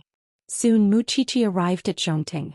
Seeing that her man was about to leave with his team, she approached him and asked, are you going out for business? Why did you ask me to come? The people from Su Holdings have arrived. Fourth sister is in her office and you haven't seen her for a long time. Go in and talk to her. You want to work with Su Holdings. Xianxia did not deny it and promptly led his team to the meeting room. Wuxia did not ask anything and simply pushed the door open and entered Xianxia's office. Xing Minglan had not seen Wuxia for a long time, and smiled warmly when she saw her. You are now a celebrity in our family. Fourth sister, are you going to mock me too? I didn't really help much in this case. It's only because of my identity that I caused such a stir. You know that. Wuxia sat down beside Xing Minglan. Is Jingyun here too? Yes. He's leading Su Holdings' team. I'm suddenly curious what kind of sparks would fly between them if they stand on different sides. Isn't that simple? We'll know when we peak. Wuxia smiled. Xianxia had always been successful in the business world, but half of the credit went to Jingyun. Now that they had been separated for half a year, Xianxiao's working ability was still as astonishing as ever, and Jingyun would certainly not lose out to him. It would definitely be exciting if they were to get together and talk about a partnership. So the two family members secretly opened the door of the office. Xianxia saw it at once and so did the secretary. She was about to walk over but Xianxia stopped her. The secretary smiled and told Xianxia, I'm going to get chairs for the two ladies. After all, Xianxia had once said that Wuxia came first in everything. No matter how stupid the secretary was, she would never not know that she was his CEO's favorite. And since she was his favorite, he certainly had to serve her well. Go. Soon, the two ladies entered the meeting room openly, and sat in an inconspicuous corner. Meanwhile, Xianxia was sitting at the head of the table while Jingyun sat on the other side. It was a representation of their position and position. Although Su Enterprise is a large enterprise, it hasn't been long since we returned to Jianchuan. If you can't come up with the best plan to convince me, then I won't give you face just because we're old acquaintances. Jingyun smiled and had his secretary put the documents in front of Xianxia. I've already looked through the information. Although it's 9 out of 10, it's still not perfect for me. I'm all ears, Jingyun said. The higher-ups of Zhongting and Su Holdings sat on both sides of the table. They had thought that the meeting would be more relaxed since everyone knew Jingyun's previous identity. She did not expect Xianxia to be so strict. There are 3 things that Su Holdings wants to work with Zhongting on. First, Zhongting announced at the charity banquet. Su Holdings wants to jointly fund the 10-year school construction project with Zhongting. You will be responsible for the construction of the school's medical facilities. What makes you think that I will agree to it? After all, there's no profit involved and I would have to waste my manpower to contact Su Holdings. Secondly, Su Holdings is in the medical field and I want to set up a special research institute. On this point we coincidentally have the same goal. Your goal is to open up a channel for the military, and I want you to provide technology and talents. This sounds like a win-win situation, but what if you manage to open up a channel for the military and bypass me to negotiate with them? Wouldn't I be nurturing a tiger? Third, there are so many medical companies out there and you don't have enough of an advantage. I could choose Su Holdings or someone else. What do you think, Chief Su? Mu Qiqi looked at her man. So this man was so indifferent when he was on the negotiating table. Even Jing Yun of the past would not give way. Of course, you would be underestimating Jing Yun if you think that would stump him. As Chief Xing said, firstly, we want to be responsible for the construction of the school's medical facilities, and achieve a win-win situation with Zhongting. That's why we are not implicated in terms of profit. Of course, Zhongting does not need such an extra step now that it has grown so much, but Su Holdings does not need to use Su Holdings' name for the medical facilities, and Zhongting can enjoy that reputation alone. Secondly, the talents needed to establish a special research center are the best, and the technology is exclusive to Su Holdings. Shouldn't Chief Xing be happy to enjoy such a huge discount just by being a middleman? After all, I could find another way without you. Thirdly, it's true that Su Holdings does not have any advantage except for their deep pockets. But Su Holdings' greatest potential is not the cutting-edge research center, but me. Mu Qiqi breathed a sigh of relief at Jing Yun's words. It's really exciting to see the two of them go back and forth. I'm shocked too, Xing Minglan said. Still, from their point of view, it does seem that they should go head-to-head like this. Then who do you think won and who lost? On the surface it looks like they are evenly matched, but the truth is that eighth brother won. Jing Yun is a little shameless, especially the last one. Xing Minglan said with a smile. He was so arrogant because he was sure that eighth brother would give in. Chief Su has said so much. Does anyone else have anything to say? Xing Xiao asked everyone in the room in a businesslike manner. What else could the others have to say when both of them had put it that way? If that's the case, Su Holdings should come up with a more detailed document and arrange for someone else to come and sign it. I hope you won't disappoint me, Chief Su. Now that Zhongting held the Lu family's shares and was working with Su Holdings, its position in Jianchuan was like the sun at high noon. He believed that in the near future the established companies such as Huang Yao would have to step aside. I'll come again the day after tomorrow and talk to you personally, Chief Xing. Xing Xiao glanced at Mu Qiqi and answered Jing Yun. I won't be around that day. You can talk to the vice president directly. It's your birthday, isn't it? Xing Minglan remembered. Eighth brother wants to celebrate with you? We're actually planning to go abroad for registration. Mu Qiqi replied. An old man approaching his 30s doesn't have a sense of security, and is in a hurry to turn me into his cheap wife. Xing Minglan smiled at that. That's a good thing. Eighth brother dotes on you, and I heard from Jing Yun that half of the reason eighth brother wants to set up that research institute is because you're a forensic doctor. Xiaoqi, eighth brother would only be complete with you by his side. I'm really happy for both of you. Perhaps his greatest wish is for you to live happily and freely for the rest of your life.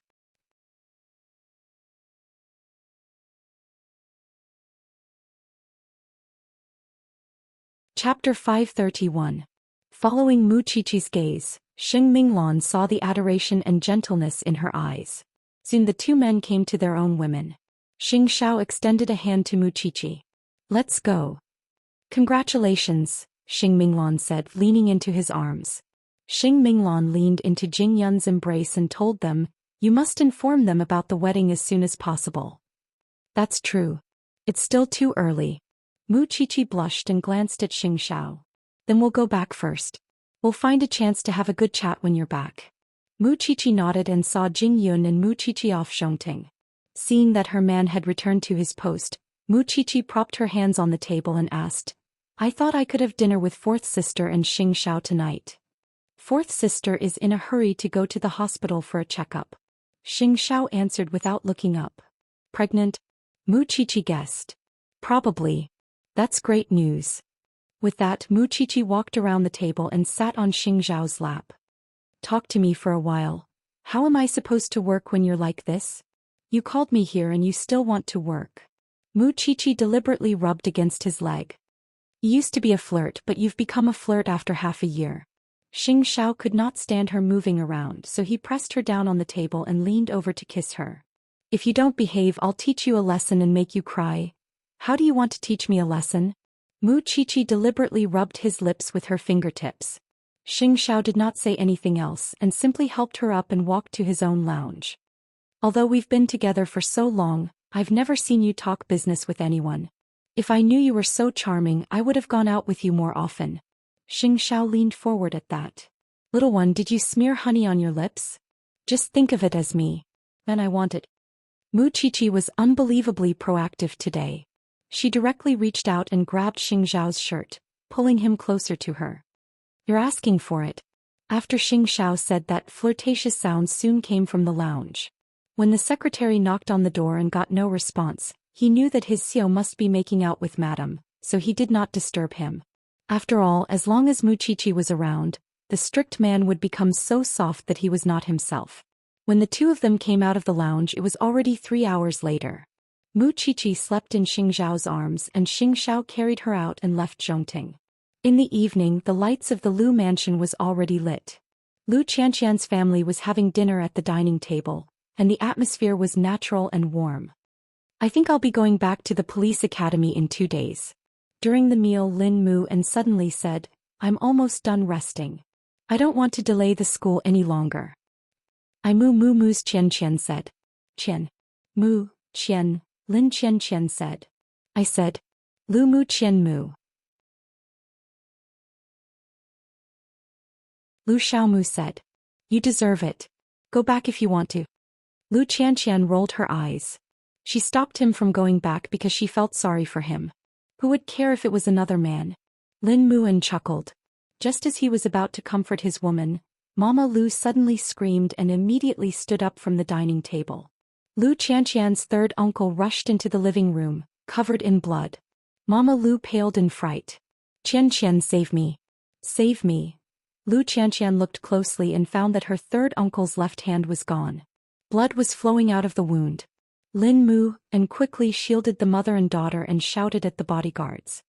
What are you doing? Don't you know when you let him in? The bodyguards rushed forward and held the man's body, but blood was everywhere.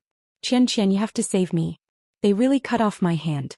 Qian, Mom, go back to your room. I'll take care of this. Lu Qianxian quickly pushed Mama Lu into the room. Can you do it? Mama Lu was a little dizzy. Muan is here. The bodyguards are here too. It'll be fine. Lu Qianxian quickly comforted her mother. After Mama Lu left, Lu Qianxian went to get the first aid box. We have to stop the bleeding first. Otherwise, the consequences will be unimaginable if he loses too much blood. Give them the box. They know how to do it. Lin Mu and reminded Lu Qianxian to pass the box to the bodyguards. Young Master Lin, we didn't let him in on purpose. He has the key. The debt collectors are outside now. We stopped them just now. After listening to the bodyguards, Lin Mu and walked to the window and looked downstairs. He saw 10 men in black with all kinds of weapons in their hands. How did these people get in? Lu Qianxian was puzzled. Look at them. Even the security guards don't dare to stop them, Lin Mu replied. Don't worry. The police will be here soon. Qian, save me. They will really kill me. Save me. Lu Qianxian looked at her third uncle. He looked so ferocious and bloody. She really couldn't calm down. Lin Mu saw this and quickly said to her, Go in and accompany Mom. I'll take care of this. Can you? Are you looking down on your man? After saying that, Lin Mu pushed Lu Qianxian into the room. Lin Mu still didn't know that his third uncle had already looked for Lu Qianxian. He just squatted in front of him and said, Calm down first. You're safe for now. I won't be safe. These people won't leave until they get 30 million yuan. Niece son-in-law, help me. Let's call the police. What a joke. 30 million yuan. When Qianxian was in trouble, this group of uncles had many ideas about Qianxian. Now that they were in trouble, they only knew to come here. No, you can't call the police. You can't. If he called the police, then the police would find out about their gambling. Then they would kill him. I cannot call the police. But you must calm down and get treatment first. Son-in-law, I beg you. Give them 30 million yuan. Otherwise they might really kill me. I beg you. Let them bandage your wound first. I'll go in and discuss with Xianxia. After saying that, Lin moved and signaled the bodyguards to keep a close eye on him. He didn't want to make any mistakes. He also didn't want this man to scare the mother and daughter in the room. Then Lin moved and got up and entered the room where the mother and daughter were. How is it? He wants 30 million yuan. He already came to me once during the day. I asked him to use his shares as collateral, but he didn't agree. Lu Xianxian said to Lin Mu, Gambling will happen again if it happens once. How can I give it to him for nothing?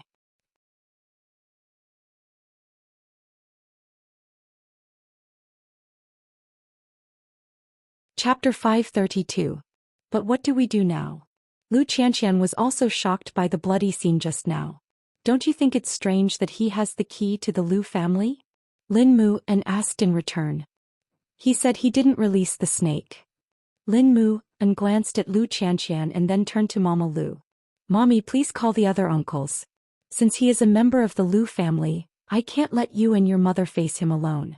After all, he is still their biological brother. He is closer than you two. Mama Lu's eyes lit up. Okay. Mama Lu nodded. What about outside now? The police are coming. Those people won't stay long. Third uncle, on the other hand, is emotionally unstable. He might be pretending to be crazy. I'll go out and deal with him. You and your daughter stay here until the other uncles come. Lu Xianxian grabbed Lin Mu An's arm. Will you be okay? Don't worry. Since I'm the only man in the family, I'll certainly protect you. With that, Lin moved and patted Lu Xianxian's head and went out. In the living room, third uncle of the Lu family had calmed down a little. He was sitting on the sofa covered in blood. But he still looked terrified, like a bird startled by the mere twang of a bough. How is it? What did Xianxian say? Don't panic. The people downstairs have left. Lin Muan said. Xianxian is making a call to see where she can get $30 million. Can you tell me why you have the key to the Lu family, third uncle? It's not just me. The other uncles of the Lu family all have it. Third uncle said. I really didn't release the snake. It's the youngest. What a despicable way to deal with two women. Lin Muan snorted. Third uncle thought that Lu Xianxian was really raising money for him. But he didn't know that the other uncles came quickly after hearing the news. They entered the Lu family's house one after another, which made third uncle very embarrassed. Why didn't you inform them? They are your brothers. Shouldn't you inform them when you've done something bad? Are you trying to bully Xianxian and her daughter just because they are women? The others were also a little uncomfortable when they saw the blood on the floor. Before they sat down, they thought that this man had come to Lu Xianxian's house to commit murder. Then Lu Xianxian and her mother came out of the room and they breathed a sigh of relief. If there was any big news, it would not be good for Lu Enterprises. The reason why I called you over at this time is that I need to discuss with you about third uncle's debt of 30 million yuan. Lu Xianxian explained to the puzzled people. Third uncle wants us to save him. Do you have any objections? No, third bro likes to gamble. What does that have to do with us? Second bro said, if he's being chased after, do we have to clean up his mess? Second uncle, you saw it too. Third uncle's hand is gone. As his brother, are you really going to leave him to die? You are the chairman of Lu Enterprises. How can I be in charge of this matter? Now you recognize me as the chairman. Lu Xianxian snorted coldly. 30 million isn't a lot of money for you, uncles. You can find a beautiful mistress outside and give her more than 30 million. Xianxian, the money is our own. How we use it is our own business. I just don't want to spend money on this gambler. You can't do anything about it, right? What about uncle? Are you going to leave him to die too? If you agree, we will each give 10 million yuan to help third uncle through this difficult time. What do you think? Lu Xianxian turned around and asked the youngest. Little uncle of the Lu family was the most scheming. But faced with such a situation, he could only say, when Big Brother was still around, we were like our father. Indeed, we should be united. But now that Big Brother is gone, I think it's better for us to live our own lives. Besides, We don't know what kind of person third brother has offended this time. If he goes to gamble again, what should we do? We have families too. We can't keep supporting him, can we? In the end, they were not willing to take out the money, even if it was 10 million yuan. When third uncle heard this, he glared at them angrily. You two are worse than beasts. If you make me angry, I will expose all the dirty things you have done to the media. Go ahead. You're the one being chased by the creditor spider. Everyone's focus will only be on you. If you really want to make a big deal out of this, Xianxia will be the first to object. Wouldn't that be a disgrace to Lu Enterprises? Third uncle was speechless when he heard what youngest uncle Lu said. Alright, I know your attitude. Since everyone is here today, let's make things clear. It's fine if you don't want to save third uncle today. I won't force you. But if you are in trouble in the future, don't blame me for not reminding you. You won't get our help either. We don't need it. Second uncle smiled firmly. Alright then. You can leave. But before you leave, hand over the key to my house. Otherwise, I will ask a lawyer to handle this. Trash is trash. They do such dirty things. They don't even let women go. The other two uncles looked unhappy, especially when Lu Xianxian scolded them. We don't know what you are talking about. They definitely have your keys on them. Third uncle finally spoke up. Since you're being heartless, I'm not going to be righteous either. Don't slander us. And the snake in Xianxian's room was released by the youngest. We can't be bothered to listen to your nonsense. Having said that, the two uncles quickly got up and left the Lu mansion. Then Lu Xianxian looked at third uncle coldly. These are your brothers. They are all shameless people. I didn't count on them in the first place. Third uncle said in despair. I know that you don't want to help me, but I have nowhere to go. There's no other way. I'm still going to say the same thing. If you want $30 million, I can give it to you. But I want the shares in your hands as collateral. $30 million isn't much, so you don't have to be so nervous. I just want you to know that I paid a price for this money. If you want to gamble again, you should think it through. After hearing what Lu Xianxian said, third uncle finally nodded. I promise you. If you said that earlier, your hand wouldn't be like this. The bodyguards will accompany you to the hospital later. They will ensure your safety tonight. Come back tomorrow to sign the papers and get the money. All right. Third uncle finally compromised with Lu Xianxian. In his heart, he had a deeper understanding of this little girl. She was definitely not a paper tiger. I will return the key to you. That you're tuning in to the Zhou Xian's Legacy YouTube channel. Don't forget to subscribe and join us on this journey to catch the most captivating stories.